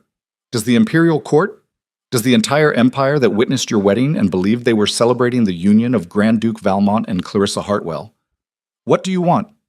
Lucian's voice was cold enough to freeze blood. Money? A position? Name your price and be done with these theatrical games. I don't want your money. Thomas took a step closer, and Evelyn saw the rage burning in his eyes. Your wife's father destroyed my life, dismissed me without references, spread rumors that I'd been stealing, made it impossible for me to work anywhere respectable. I lost everything because Edmund Hartwell needed a scapegoat for his own incompetence. That's not Evelyn's fault. No, but making her pay for it will hurt him almost as much as he hurt me. Thomas pulled something from his coat, a sheaf of papers that looked official and terrifying. I have documents here proving that the woman who married you is Evelyn Hartwell, not Clarissa. I have statements from servants at the Hartwell Manor who can confirm the substitution. I have everything I need to bring your entire house down. The words hung in the garden air like poison. Evelyn felt the ground shifting beneath her feet, felt 6 weeks of desperate survival collapsing into ruin. This was it, the moment when all her lies caught up with her and destroyed everything. Lucien stepped forward, and when he spoke, his voice carried the weight of absolute authority. You're making a serious mistake. Am I? Thomas's confidence wavered slightly at Lucian's tone, but he rallied. I don't think so. I think I'm about to become very valuable to people who'd love to see the great Grand Duke Valmont brought low by scandal. Before Evelyn could process what was happening, Lucien moved. It was brutally fast. One moment he was standing beside her, the next he had Thomas by the throat, slamming him back against a marble statue hard enough to make the man's teeth click together. Listen very carefully, Lucien said, his voice deadly quiet. You're going to give me those papers and every copy you've made. You're going to leave Aranthia tonight and never return. And if I ever hear that you've spoken one word about my wife's identity to anyone, I will find you, and I will make you wish you'd never been born. Thomas clawed at Lucian's grip, his face turning red. You can't. The court will. The court will do whatever I tell them to do, because I control more military power than anyone in this empire except the Emperor himself. Lucien's grip tightened. Do you really think anyone will care about your accusations when I can make you disappear so thoroughly that even your bones won't be found? It was shocking seeing Lucien like this. Not the cold strategist, but something far more primal and dangerous. This was the man who'd earned his reputation in the Northern Wars, who'd built his power on calculated violence and the willingness to do whatever was necessary to protect what was his. And apparently Evelyn was his. The possessiveness should have terrified her, but instead it felt like salvation. Thomas's struggles were weakening. Please, he gasped. I don't care what you wanted. Lucien released him, and Thomas collapsed to his knees, coughing. Give me the papers. Now. With shaking hands, Thomas pulled out the documents and handed them over. Lucien flipped through them quickly. Birth records, household ledgers, statements from servants, everything that would prove Evelyn's true identity. He folded them carefully and tucked them inside his coat. You have until sunrise to be gone from the capital, Lucien said. If you're still here when I send people to check, you won't live to see sunset. Thomas scrambled to his feet and stumbled away down the garden path, half running in his desperation to escape. Evelyn watched him disappear into the darkness and felt something inside her crack open. It was done. The immediate threat was gone, but the knowledge of how close they'd come to complete destruction left her shaking. Lucien turned to her and his expression softened from lethal to concerned in the space of a heartbeat. Are you all right? She wanted to say yes, wanted to maintain her composure and dignity. Instead, what came out was a sound somewhere between a laugh and a sob. I thought we were finished. I thought he was going to destroy everything, and there was nothing I could do to stop it. He's not going to destroy anything. Lucien pulled her against his chest and wrapped his arms around her with surprising gentleness. You're safe. I've got you. Evelyn buried her face in his coat and let herself fall apart for just a moment. All the terror and stress and desperate survival of the last 6 weeks came pouring out in silent tears that soaked into expensive fabric. Lucien held her through it without speaking, one hand stroking her hair, and for the first time since arriving at his fortress, she felt genuinely protected. When she finally pulled back and tried to compose herself, he cupped her face in both hands and looked at her with an intensity that stole her breath. No one threatens what's mine, he said quietly. Not Thomas Brennan, not the Imperial Court, not anyone. You understand that? I'm not actually yours. The marriage is built on a lie. The marriage is whatever we decide it is. And I've decided you're my wife in truth, not just legal fiction, if that's acceptable to you.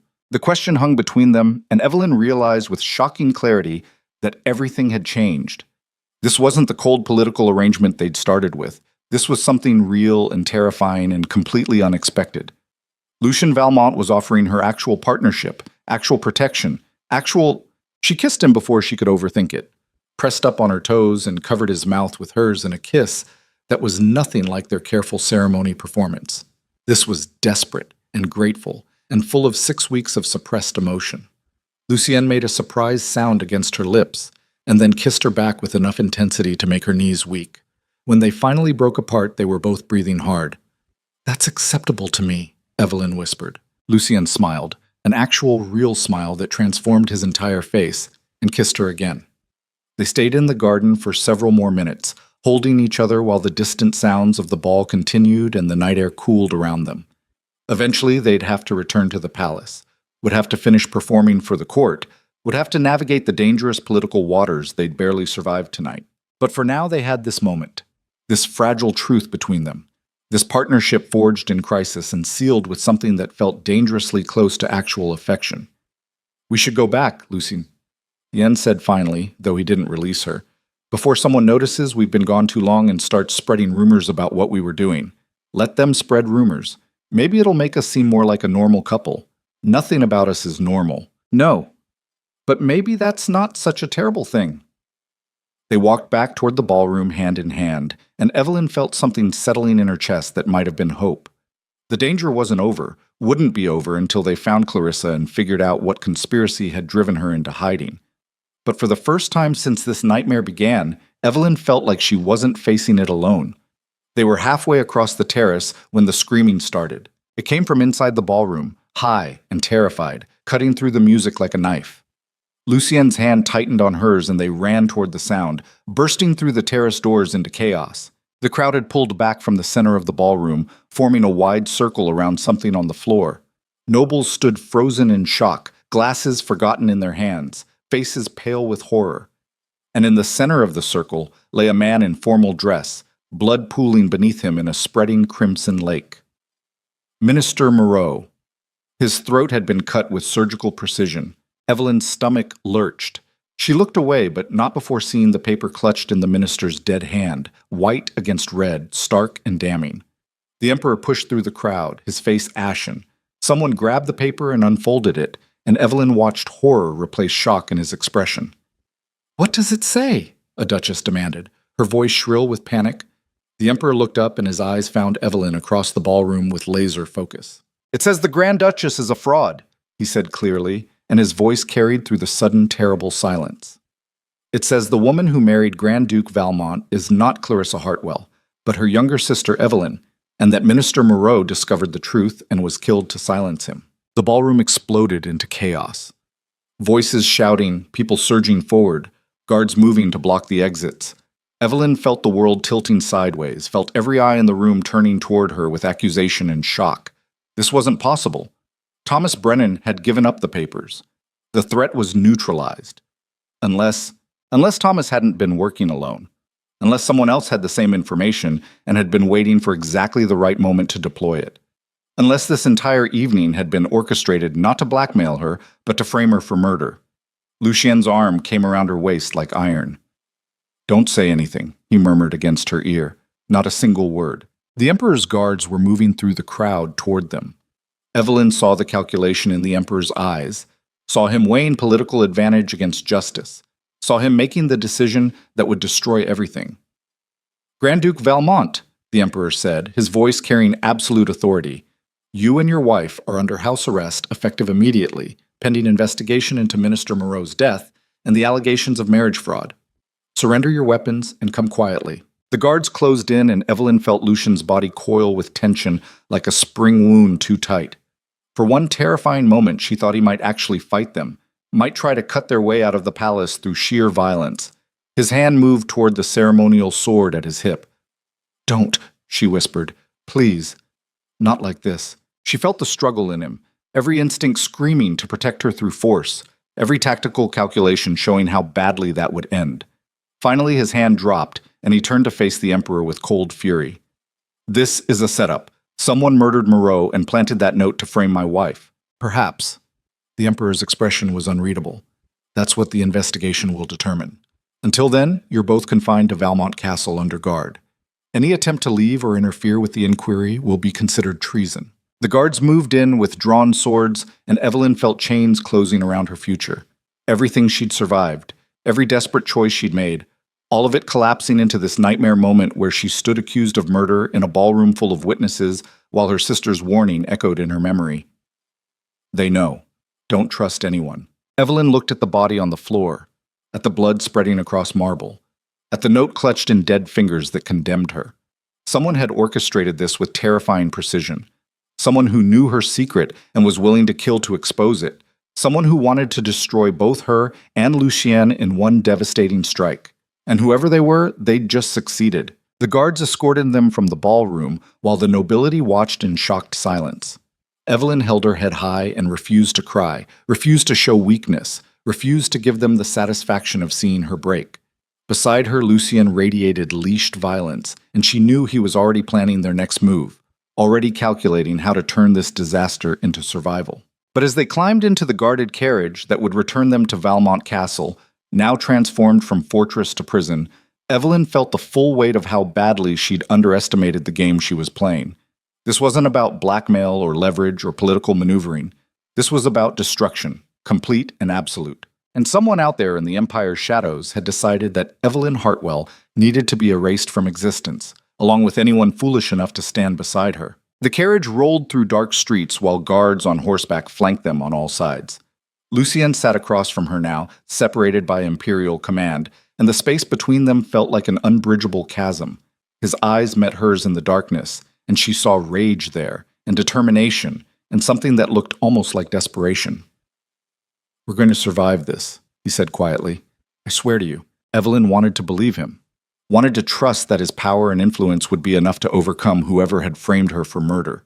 But the memory of Minister Moreau's blood spreading across pristine marble kept replaying in her mind, and she couldn't shake the certainty that this was only the beginning. That whoever had killed him wouldn't stop until both she and Lucien were destroyed. That the conspiracy Clarissa had uncovered was so much bigger and more dangerous than either of them had imagined.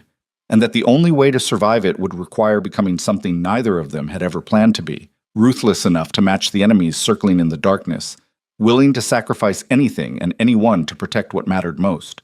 The carriage crossed into Valmont Castle grounds, and the gates closed behind them with the finality of a tomb sealing. House arrest, investigation, accusations of murder and fraud and conspiracy. Everything Evelyn had feared from the moment she'd agreed to this deception had finally come to pass. And the worst part was knowing that somewhere in the Empire, Clarissa was still out there, still in danger, still running, still trying to warn her sister about threats that had already arrived and destroyed everything. The guards escorted them into the castle and to their separate wings, making it clear that even here they were prisoners, not masters. Evelyn climbed the tower stairs to her rooms alone and locked the door behind her with shaking hands. She walked to the window and looked out over the city where 10,000 lights burned against the darkness. Somewhere down there were enemies she couldn't see, conspirators she couldn't identify, people who wanted her dead badly enough to commit murder in front of the entire imperial court. And tomorrow the investigation would begin. Questions she couldn't answer, evidence she couldn't refute. A web of lies and truth so tangled that she couldn't even be certain what was real anymore. Evelyn pressed her forehead against the cold glass and tried to find some reserve of strength to face what was coming. But all she felt was exhaustion and terror, and the absolute certainty that the woman she'd been when she arrived at this castle, quiet, overlooked, trying desperately to be good, that woman couldn't survive what came next. To live through this, she'd have to become something else entirely. Something harder, something colder, something willing to do whatever was necessary to protect the fragile truth she and Lucien had built from the ashes of their arrangement, even if it meant embracing the very darkness she'd spent her whole life trying to avoid. The storm was here, and there was nowhere left to run. The investigation began at dawn. Evelyn woke to the sound of Imperial guards searching her rooms, methodical and invasive, pulling books from shelves and emptying drawers with the efficient brutality of men following orders. She sat on the edge of her bed in her nightgown and watched them dismantle her carefully constructed life piece by piece, looking for evidence that would condemn her for a murder she hadn't committed. The lead investigator was a man named Captain Hendrik Voss, gray-haired and stone-faced, with eyes that had seen enough violence to be immune to shock. He stood in the doorway supervising the search, while Evelyn's maid cowered in the corner, too terrified to even offer her mistress a robe. "Your Grace," Captain Voss said, and the title sounded like an accusation. "You'll need to answer some questions about your whereabouts last night. I was at the state dinner. With my husband, surrounded by 300 witnesses. Not the entire evening." His voice was flat, emotionless. "You and the Grand Duke disappeared into the Rose Garden for approximately 20 minutes. What were you doing there?" Evelyn met his eyes and chose her words with surgical care. "Having a private conversation, away from the crowd." "About what?" "Personal matters. Between a husband and wife." The captain's expression didn't change, but she saw his mind cataloging that evasion as suspicious. "Did you speak with Minister Moreau at any point during the evening?" "Briefly. During the reception before dinner. My husband was present for the entire exchange. And what was discussed? Standard court pleasantries. Nothing of substance. Minister Moreau was found with a note claiming you're not Clarissa Hartwell, but her younger sister." The captain pulled out a copy of the blood-stained paper and held it where she could see. "Is that true?" The question hung in the air like a blade. Evelyn's heart hammered against her ribs, but she kept her expression neutral, kept her voice steady. She'd spent 6 weeks learning to lie under pressure. This was just another test. "That's absurd. I am Clarissa Hartwell, Grand Duchess of Valmont. Anyone claiming otherwise is either mistaken or deliberately spreading malicious rumors. So you deny the allegation completely?" "Completely." The captain studied her for a long moment, and Evelyn stared back, refusing to flinch, refusing to show the terror clawing at her insides. Finally, he folded the paper and tucked it away. "We'll need to verify your identity through official records, birth certificates, family documentation, testimony from people who knew you before the marriage." "Of course. Whatever's necessary to clear my name. It was a gamble, and they both knew it. The Hartwell family records had been carefully altered before the wedding. Lucian's doing, she realized now, covering tracks she hadn't even known needed covering. But there were still servants who'd known both sisters, still people in society who might remember discrepancies. The search continued for another hour before Captain Voss finally called his men off. They left with boxes of her correspondence and personal effects, evidence that would be analyzed for anything incriminating. Evelyn sat alone in her ransacked rooms and tried to calculate how long she had before the lies unraveled completely. A knock at the door. Mrs. Thornberry entered without waiting for permission, her face set in grim lines. "His Grace wants to see you." In his study. The guards have agreed to allow it under supervision. Evelyn dressed quickly in the plainest gown she owned and followed the housekeeper through corridors lined with Imperial soldiers. The castle that had been her prison now felt like a tomb, every door guarded, every window watched, escape impossible, even if she'd been foolish enough to try. Lucian's study was in the West Wing, a room she'd never entered before. It was austere like everything else about him, walls lined with maps and military texts, a desk covered in correspondence, windows overlooking the northern mountains. 2 guards flanked the doorway, and a third stood inside, making it clear this meeting would have no privacy. Lucien stood at the window with his back to the door. When he turned to face her, Evelyn's breath caught. He looked like he hadn't slept, dark shadows under his eyes and tension radiating from every line of his body. But his expression when he saw her was pure relief. "Are you hurt? Did they—" "I'm fine." She crossed the room quickly, and his arms came around her before she could say anything else. The guard by the door cleared his throat in warning, but neither of them acknowledged it. Lucien held her like she was something precious and fragile, and Evelyn buried her face in his chest and tried not to fall apart. "We don't have much time," he murmured against her hair. "They're searching my rooms next, and I need you to understand what's happening. Someone framed me for murder. Not just you. Both of us." His voice was grim. "Whoever killed Moreau wants us both destroyed. The investigation is a formality. The Emperor has already decided we're guilty. He's just waiting for enough evidence to make the arrest look legitimate." Evelyn pulled back to look at his face. "Why would the Emperor want us destroyed?" "Because I have too much military power and not enough political loyalty. Because this gives him the perfect excuse to seize Valmont lands and redistribute them to nobles who'll support him without question.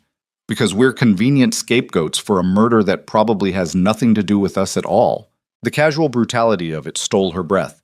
This was imperial politics at its most ruthless. Lives destroyed not because of actual guilt, but because their destruction served someone's strategic interests. She'd known the court was dangerous, but this was something else entirely. This was systematic annihilation dressed up as justice. "What do we do?" "We find who actually killed Moreau, and we expose them before the Emperor can move against us officially." Lucian's jaw tightened. "I've sent word to my military commanders. If this goes badly, they're prepared to move troops to the capital. That's treason. That's survival." His eyes met hers with absolute conviction. "I will burn this empire to ash before I let them execute you for a crime you didn't commit." The words should have terrified her, but instead they felt like a lifeline. Lucien Valmont had spent a decade building his power through careful strategy and political calculation. Now he was ready to throw all of it away in open rebellion if that's what keeping her alive required. The man who'd treated her like furniture 2 months ago was now prepared to start a civil war rather than lose her. People didn't change that completely, which meant he'd never been as cold as he pretended. He'd just been waiting for something worth fighting for. "I need you to tell me everything you remember about last night," he said. "Every person who seemed too interested in you, every conversation that felt strange. Everything." So Evelyn walked through the evening in painful detail while Lucien listened with focused intensity, occasionally asking sharp questions that pulled out details she hadn't realized were significant. When she got to the part about Thomas Brennan in the garden, his expression went absolutely murderous. He was a distraction. Someone wanted us occupied while they killed Moreau and planted that note. But who? And why frame me specifically instead of just destroying you directly? Because you're the weak point. Lucien started pacing, his mind clearly racing through possibilities. "I have too much military support to attack openly, but if they can prove the Grand Duchess is a fraud, that our marriage is invalid, that creates grounds to strip me of titles and lands, it delegitimizes everything I've built." The guard by the door shifted uncomfortably. "Your Grace, the captain said you have 10 minutes. It's been 12. We need more time." You need to follow the Emperor's orders. The guard's hand moved to his sword. Both of you. Unless you want this situation to escalate. Lucy. Like he wanted to argue, but Evelyn touched his arm, stopping him. Starting a fight with the guards wouldn't help anything and might give the Emperor exactly the excuse he needed to arrest them immediately. I'll be fine, she said quietly. Just find the truth before they manufacture enough lies to bury us. His hand came up to cup her face with surprising gentleness. I'm not losing you. Whatever it takes. Then he kissed her hard enough to make the guard look away in embarrassment, and Evelyn kissed him back with the desperate intensity of someone who knew this might be the last time. When they finally broke apart, her lips were bruised and her heart was breaking. The guard escorted her back to her rooms and locked her in. Evelyn stood at the window watching dawn light spread across the city and tried to think like Lucien had taught her. Who benefited from their destruction? Who had the resources to orchestrate a murder in the middle of the imperial palace? Who knew about the substitution and how to weaponize it? The answer came to her with sickening clarity. Someone inside the imperial court. Someone close enough to the emperor to move freely through the palace. Someone who'd been present at the dinner and had access to Minister Moreau. Someone who'd smiled at her across the ballroom while planning her execution. She was still working through the implications when Mrs. Thornberry arrived with breakfast, and news that made Evelyn's blood run cold. They found your sister, the housekeeper said quietly. Clarissa. She's been arrested trying to enter the capital. They're bringing her here within the hour. Everything stopped. Evelyn stared at Mrs. Thornberry while her mind struggled to process what that meant. Clarissa was alive. Clarissa was coming here. Clarissa would stand in front of imperial investigators and confirm that yes, the woman claiming to be her was actually her younger sister, that the entire marriage was built on fraud. It was over. All of it. The deception she'd maintained for 2 months would collapse the moment Clarissa walked through the door. Unless Evelyn could find a way to stop it. She spent the next 40 minutes in frantic planning. Could she convince Clarissa to lie?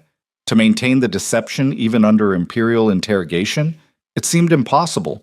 Clarissa had run away to avoid this marriage in the first place. Why would she suddenly agree to participate in the fraud? Because lives depend on it now, Evelyn thought desperately. Not just mine. Lucian's. Our entire family's. But would that be enough? The sound of horses in the courtyard below made her rush to the window. Imperial guards on horseback surrounding a prisoner transport, and climbing down from the carriage, hands bound in iron manacles, was Clarissa. Even from 3 stories up, Evelyn could see how much her sister had changed. Clarissa had always been beautiful in an almost theatrical way, tall and striking with perfect posture and the kind of confidence that drew every eye in a room. The woman the guards dragged from that carriage was thinner, harder, with wild eyes and tangled hair. She looked like she'd been running for months. She looked terrified. Their eyes met across the courtyard, and Evelyn saw recognition and guilt and something else flash across Clarissa's face. Regret, maybe, or resignation. Then the guards hauled her inside, and she was gone. Evelyn paced her rooms like a caged animal. Any minute now, the investigators would bring Clarissa to identify the woman claiming to be her. Any minute, the truth would come out, and everything would collapse. She needed to talk to her sister first, needed to explain and convince, and somehow make her understand. The door flew open. Not guards this time. Lucien, breathing hard like he'd run the entire length of the castle. They have your sister. His voice was rough. She'll be questioned within the hour. I know. Evelyn's hands were shaking. Lucien, when she tells them the truth, she's not going to tell them anything. What? He crossed the room and gripped her shoulders. I spoke with her, just now, before the guards could isolate her. That's impossible. They would never allow... I didn't ask permission.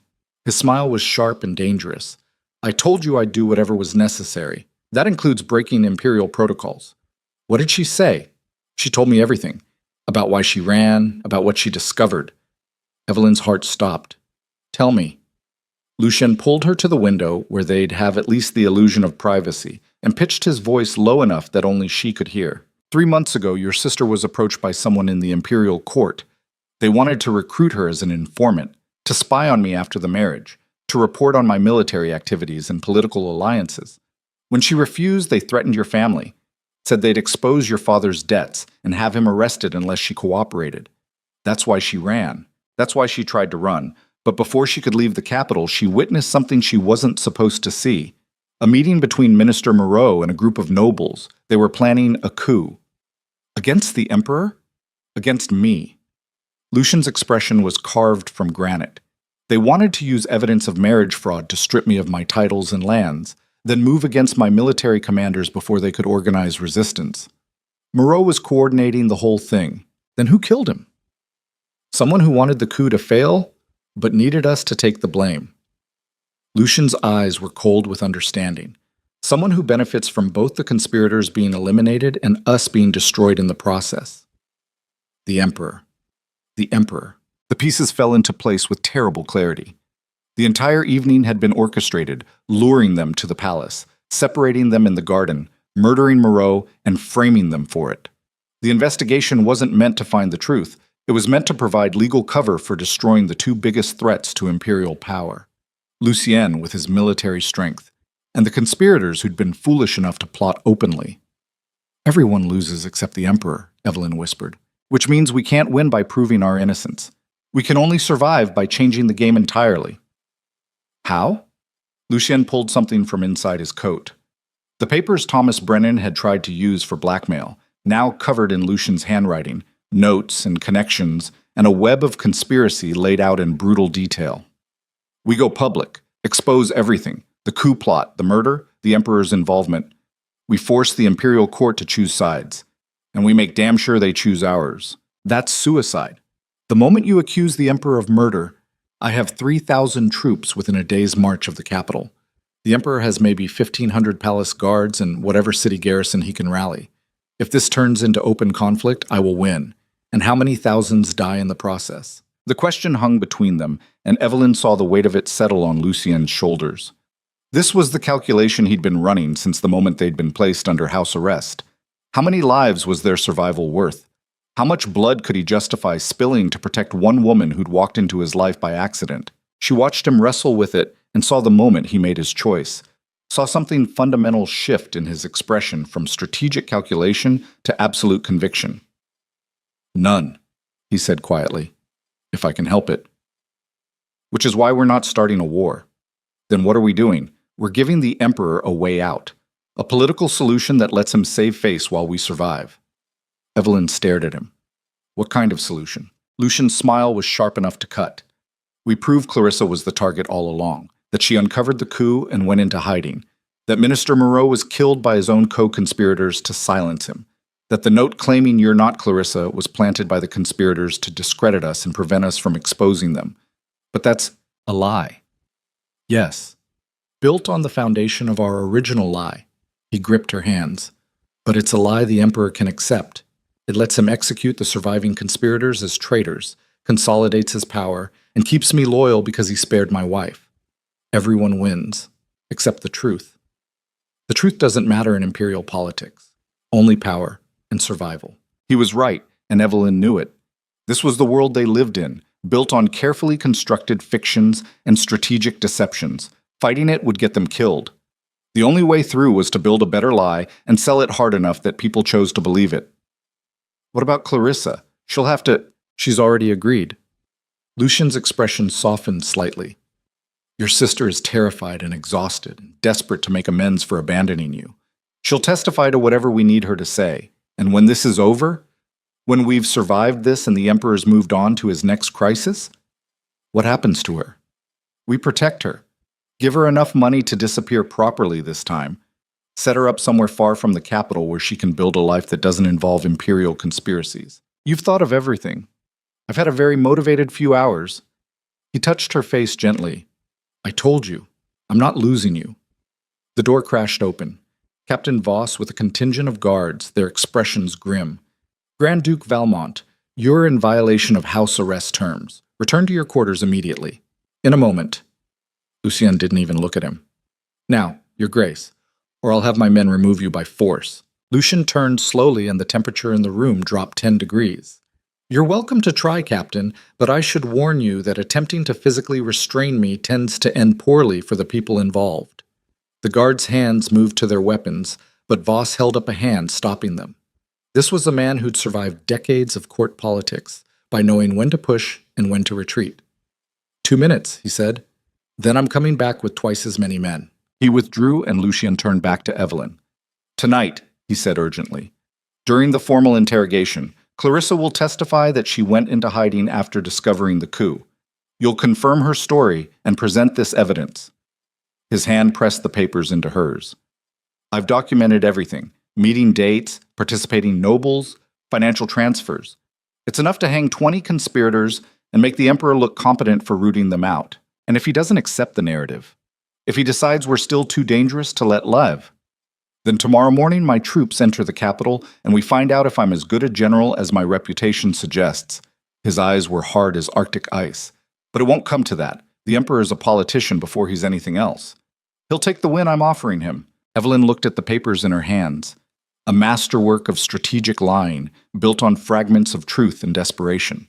This was who they'd become. Not the cold aristocrat and overlooked daughter who'd married by accident, but partners in survival, willing to construct whatever reality necessary to protect each other. What if something goes wrong? She asked quietly. Then we die together instead of alone.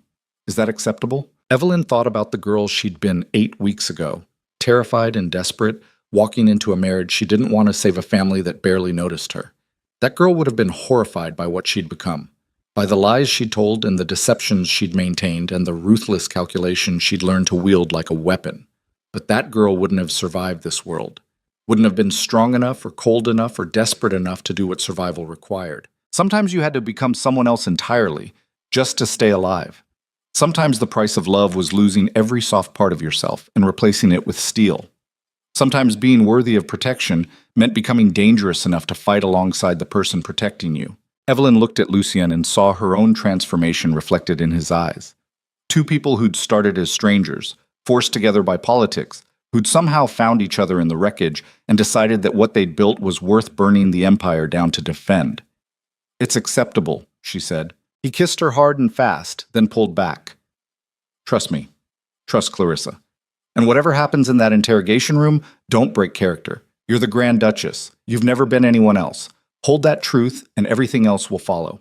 Then the guards returned and hauled him bodily from the room. Evelyn watched them drag him away and felt something settle in her chest that might have been courage or might have been madness.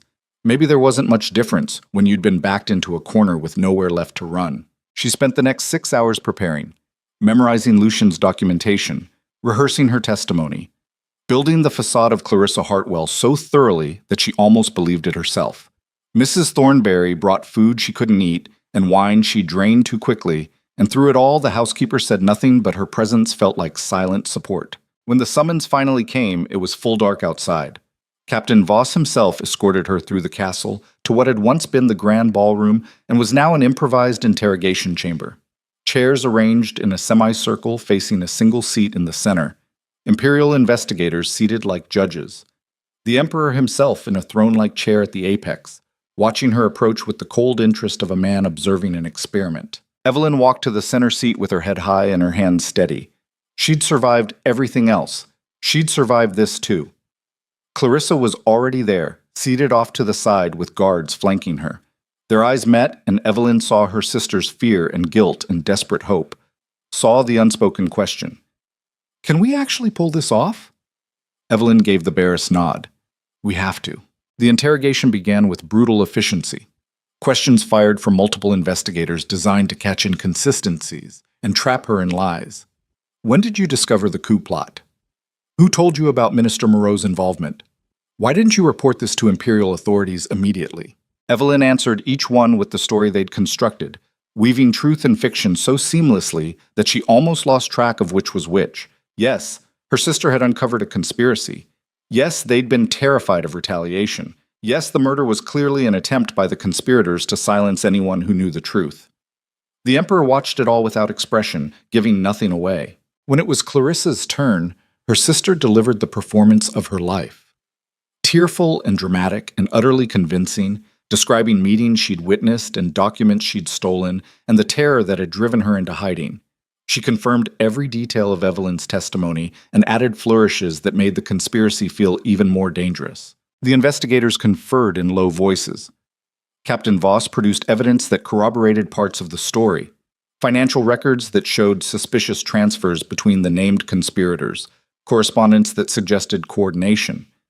It was damning and comprehensive, and Evelyn realized with shock that Lucien must have been building this case for weeks, long before tonight's crisis. He'd seen the conspiracy forming and had been quietly documenting it, waiting for the right moment to deploy the evidence. That moment was now. The Emperor rose and the room fell silent. He walked slowly around Evelyn's chair, studying her the way a jeweler might study a flawed diamond, deciding whether it was worth salvaging or should be thrown away as worthless. "You're asking me to believe," he said quietly, "that a young woman with no political experience uncovered a conspiracy that my own Minister of Internal Security missed, that she went into hiding rather than seek imperial protection, that the murder of said minister was not connected to accusations of marriage fraud, but was instead committed by his own allies. Does that about summarize your testimony?" Evelyn met his eyes and saw the calculation there. He knew the official story was constructed, knew they were lying, but he was weighing whether accepting the lie served his interests better than exposing it. "Yes, Your Majesty. That summarizes it accurately, and you expect me to simply accept this convenient narrative without question. I expect you to examine the evidence, evaluate the testimony, and reach the conclusion that serves the Empire best, whatever that conclusion might be." It was a gamble, putting the choice back on him, framing it as his decision rather than theirs. The Emperor's eyes narrowed slightly, and Evelyn saw him recognize the trap. If he rejected their story now, he'd have to explain why he was protecting conspirators. If he accepted it, he consolidated power and eliminated threats while keeping Lucien's military support. The political calculation was obvious. The only question was whether his pride would let him take the win. The silence stretched so long Evelyn's heart started hammering against her ribs. This was it. The moment when survival or execution would be decided by imperial whim. Finally, the Emperor turned to Captain Voss. "Arrest every noble named in this documentation. Charge them with conspiracy to commit treason. Have them in the imperial dungeons by dawn." The room erupted in motion, guards moving out, investigators scrambling to process the order. The Emperor turned back to Evelyn, and his expression was unreadable. "As for you, Grand Duchess, you and your sister have performed a great service to the Empire by exposing this conspiracy. Your house arrest is lifted effective immediately. You're free to return to your normal duties." He said it loud enough for everyone to hear. Official exoneration, public vindication. The lie transformed into truth by imperial decree. Evelyn rose and curtsied low. "Thank you, Your Majesty. Your justice is a gift to all loyal subjects." The words tasted like ash, but she delivered them with perfect sincerity. This was the price of survival, performing gratitude to a man who'd tried to destroy her, pretending the entire nightmare had been his generosity rather than his conspiracy. The Emperor smiled without warmth. "See that you remain loyal, Grand Duchess. I would hate for such a valuable ally to become a problem in the future." The threat was clear. Step out of line and this reprieve evaporates. Evelyn nodded her understanding and backed out of the chamber with Clarissa at her side. The moment they were clear of the ballroom, her sister grabbed her arm. "I'm so sorry," Clarissa whispered. "For all of it. For running, for leaving you to face this alone, we survived. That's what matters." They found Lucien in the corridor outside his study, surrounded by guards who looked uncertain whether to keep restraining him now that the Emperor had lifted the house arrest. The moment he saw Evelyn, his expression shifted from lethal focus to raw relief. He crossed the space between them in 3 strides and pulled her into his arms hard enough to lift her off her feet. For a long moment, they just held each other while Clarissa looked away and the guards pretended to be very interested in the ceiling. When Lucien finally set her down, his hands came up to frame her face. "Is it over?" "For now." Evelyn's voice shook slightly. "The Emperor accepted our story. The conspirators are being arrested. Then we won. We survived. That's not the same as winning. Close enough." He kissed her forehead, her cheeks, her lips. Close enough.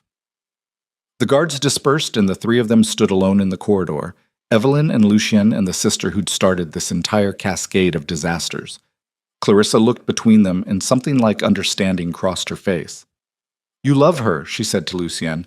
"Actually love her, not just protecting an asset." He didn't take his eyes off Evelyn. "Yes, and you love him," Clarissa said to her sister. Evelyn thought about denying it, about maintaining some final protective distance. But she was so tired of lying, and this at least was truth. "Yes." Clarissa smiled, sad and genuine and maybe a little envious. "Then I'm glad my disaster of a life gave you both something real." The next morning, carriages arrived to take Clarissa north to a property Lucian owned near the coast. Far from the capital, well-funded, safe. The sisters said goodbye in the castle courtyard while dawn light turned the stones gold. "Thank you," Clarissa whispered, "for saving everyone, including me. Thank you for coming back, for testifying. I owed you that much, and more." Clarissa pulled back and there were tears on her face. "Be happy, Evie. You deserve it after everything." Then she climbed into the carriage and was gone, rolling away toward a future that didn't include imperial conspiracies or forced marriages or any of the disasters she'd fled from. Evelyn watched until the carriage disappeared beyond the gates and felt something settle in her chest. This was her life now. Not the one she'd planned, not the one she'd wanted, but the one she'd fought for and survived and somehow transformed into something worth keeping. Lucian came to stand beside her and his hand found hers. Any regrets? Evelyn thought about it. About the girl she'd been and the woman she'd become. About the lies she'd told and the truths she'd discovered. About the cold aristocrat who'd treated her like furniture and the man who'd been willing to burn an empire down rather than lose her. "None," she said finally. "You? Only that I didn't see you clearly from the beginning. That I wasted so much time treating you like an inconvenience when you were the best thing that ever walked into my life." The words were so unlike him, vulnerable and honest and completely unguarded, that Evelyn's throat tightened. "We have time now," she said. "All the time we need." They stood together watching the sun rise over Aranthia, and Evelyn let herself believe it. That the worst was over. That they'd survived and could finally build something stable on the foundation of all they'd endured. She should have known better. The attack came 3 days later, just after midnight, when the castle was quiet and the guards were rotating shifts. Evelyn woke to the sound of steel on steel and screaming in the corridors below. She scrambled out of bed, reaching for anything that could serve as a weapon, and found Lucian already in her room, fully dressed with a sword in his hand. "Get dressed. Now. We have maybe 2 minutes." "What's happening?" "The conspirators we thought were arrested. Some of them weren't. And they're here." Evelyn's blood went ice cold. She threw on the first clothes she could find while Lucian barricaded the door. The sounds of fighting were getting closer, men shouting, metal clashing, something heavy crashing through glass. How many? Too many. And they're not trying to capture us. They're trying to kill us. The door shuddered under a massive impact. Lucian grabbed her hand and hauled her toward the window. "The connecting passage. The one between our wings. Can you make it across the roof?" Evelyn looked out at the narrow stone ledge connecting the east and west towers, 3 stories above the courtyard with nothing but darkness below. Every instinct screamed that stepping onto that ledge meant death. But staying here meant death more certainly. The door splintered. Armed men poured through and Lucian put himself between them and Evelyn without hesitation. His sword moved with brutal efficiency, and 2 attackers went down in seconds, but there were more behind them, and Evelyn knew with sick certainty that even Lucian Valmont couldn't fight a dozen men at once.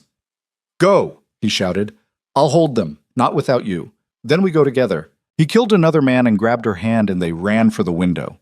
Lucienne went first, sword still in hand, balancing on the stone ledge with the kind of precision that came from years of battlefield experience. Evelyn followed, and the wind hit her like a physical force, cold and vicious, threatening to tear her from the wall. "Don't look down," Lucian said. "Eyes on me. Just follow." She did. Focused everything on his back, on moving one foot in front of the other on stone slick with rain. Behind them, the attackers reached the window and someone fired a crossbow. The bolt whistled past Evelyn's head close enough that she felt the wind of its passage. Lucian reached the west tower window and smashed through it with his elbow. Glass exploded inward, and he hauled Evelyn through after him. They landed in his study and he was already moving, grabbing documents and weapons, and things she couldn't identify in the darkness. "We need to reach the stables," he said.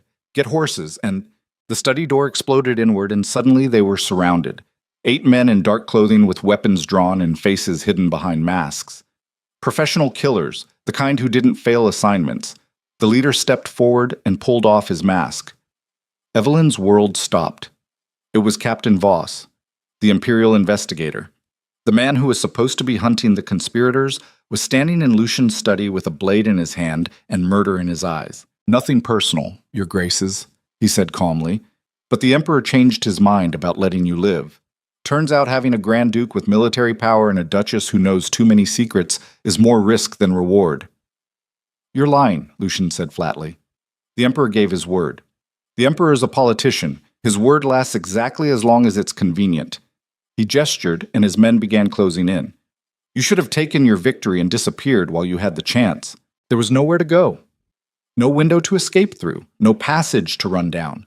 Just 8 trained killers and 2 people who'd survived everything else only to have their own emperor order their execution. Evelyn felt Lucian's hand tighten on hers and knew he was calculating the same impossible odds. I love you, he said quietly. I love you too. Then Lucien Valmont smiled, sharp and vicious and completely unafraid, and raised his sword. And somewhere in the castle below, the real battle for the Empire's future began. The first man died before he finished raising his sword. Lucien moved with the brutal efficiency of someone who'd spent a decade turning combat into an art form, blades sliding between ribs with surgical precision, pulling free in time to deflect the next attack. Blood sprayed across expensive carpets, and the study filled with the smell of copper and death. Evelyn grabbed a letter opener from the desk because standing there defenseless while 8 trained killers tried to murder them. Both felt like surrender, and she'd come too far to surrender now. The blade was laughably inadequate. Ornamental silver meant for opening correspondence, not fighting for survival, but it was something sharp, and she held it like her life depended on it because it did. Captain Voss hung back while his men attacked, watching with the cold calculation of a commander assessing battlefield tactics. Lucien cut through 2 more assassins, but there were still 5 left, and even he couldn't hold that kind of numerical disadvantage forever. Blood ran down his left arm from a gash Evelyn hadn't seen him take, and his breathing was coming harder. She saw the moment the balance shifted, saw exhaustion starting to slow his movements just enough that the next blade would get through his defenses, saw death approaching with mathematical certainty. So she did the only thing desperation allowed.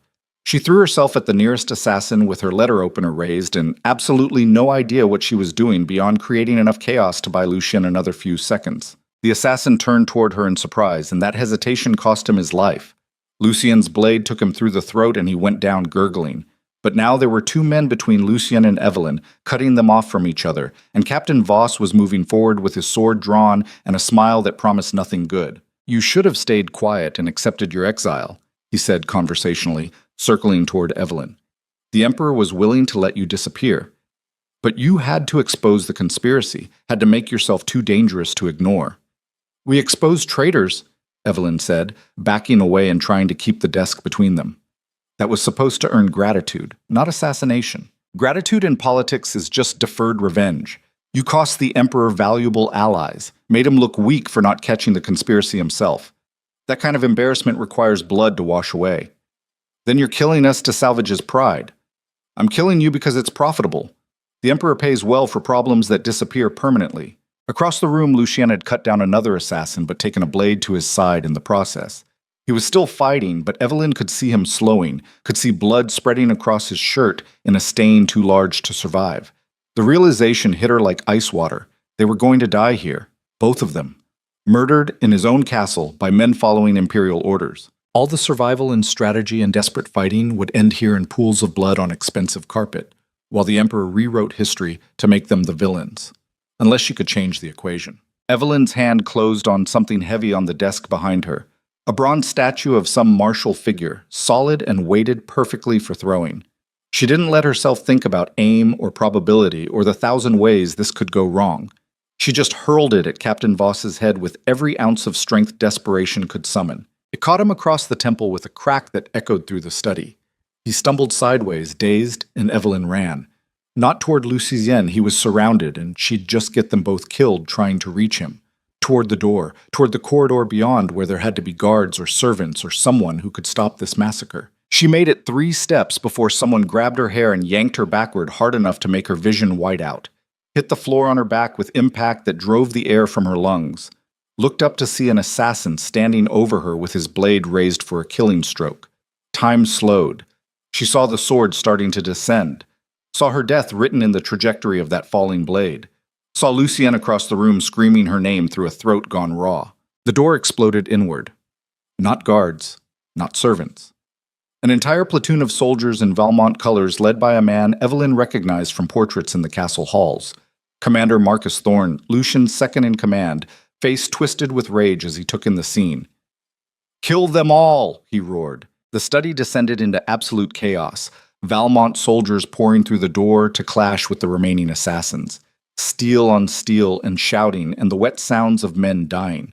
The blade that should have killed Evelyn was deflected by a soldier's shield, and suddenly someone was pulling her to her feet and moving her toward the door. She fought them, twisted in their grip, and screamed Lucian's name because she couldn't see him through the press of bodies. And if he was dead while she escaped, she'd never forgive herself for surviving.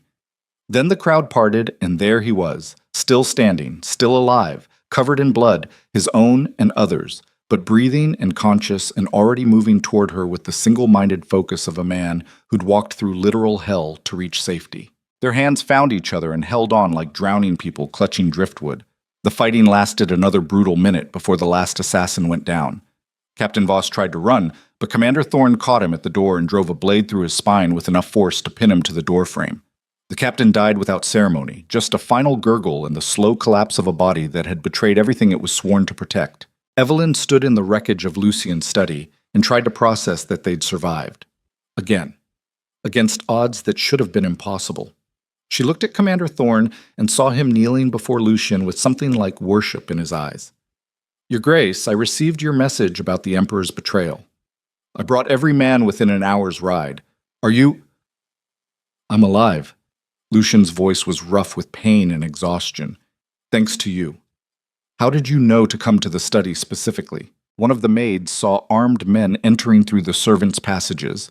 She ran to find us. "Probably saved your lives. Probably saved the entire empire." Lucian swayed slightly and Evelyn grabbed his arm to steady him. The wound in his side was still bleeding freely, and his face had gone gray. "We need a surgeon. Now." They carried him to his chambers while soldiers secured the castle and rounded up any remaining assassins. Evelyn stayed at his side while the castle's physician cleaned and stitched the worst of the wounds with practiced efficiency.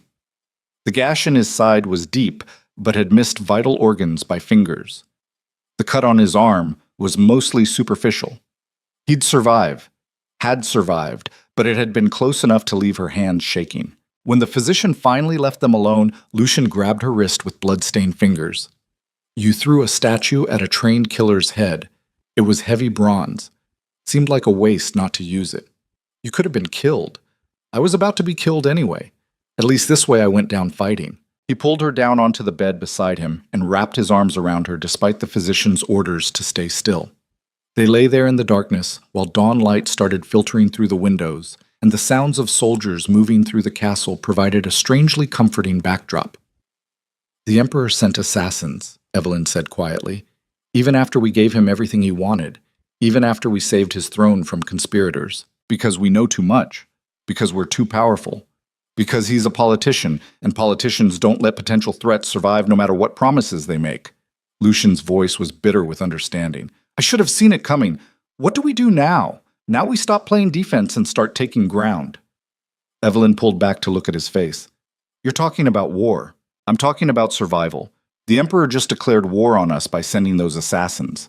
We can either wait for him to try again, or we can force a conclusion on our terms.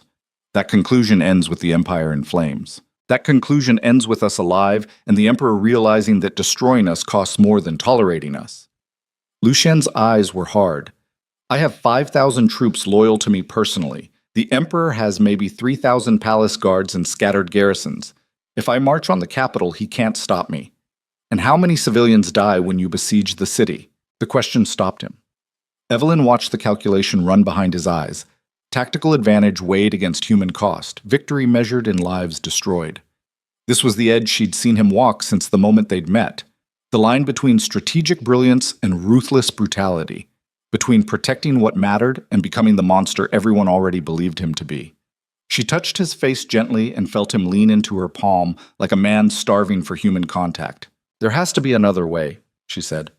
"Some option between rolling over and burning the Empire down. If there is, I haven't found it yet. Then we find it together. They spent the next 3 days planning. Commander Thorne brought reports of troop movements and political alliances. Mrs. Thornberry provided intelligence from servants connected to noble households throughout the capital. Slowly, a picture emerged of an empire teetering on the edge. Nobles choosing sides, military commanders calculating advantages, civilians terrified of being caught in the crossfire between the emperor and the Grand Duke, who'd become too powerful to control. Evelyn pored over every scrap of information looking for leverage that didn't require mass bloodshed. She studied the emperor's political network and found cracks: nobles who owed him loyalty but resented his authority, commanders who'd follow orders but lacked genuine conviction, advisors who valued stability more than any individual ruler. The emperor's power rested on the perception that he was indispensable, that removing him would create chaos worse than tolerating his rule. If they could shatter that perception without actually killing him, they might survive this without civil war.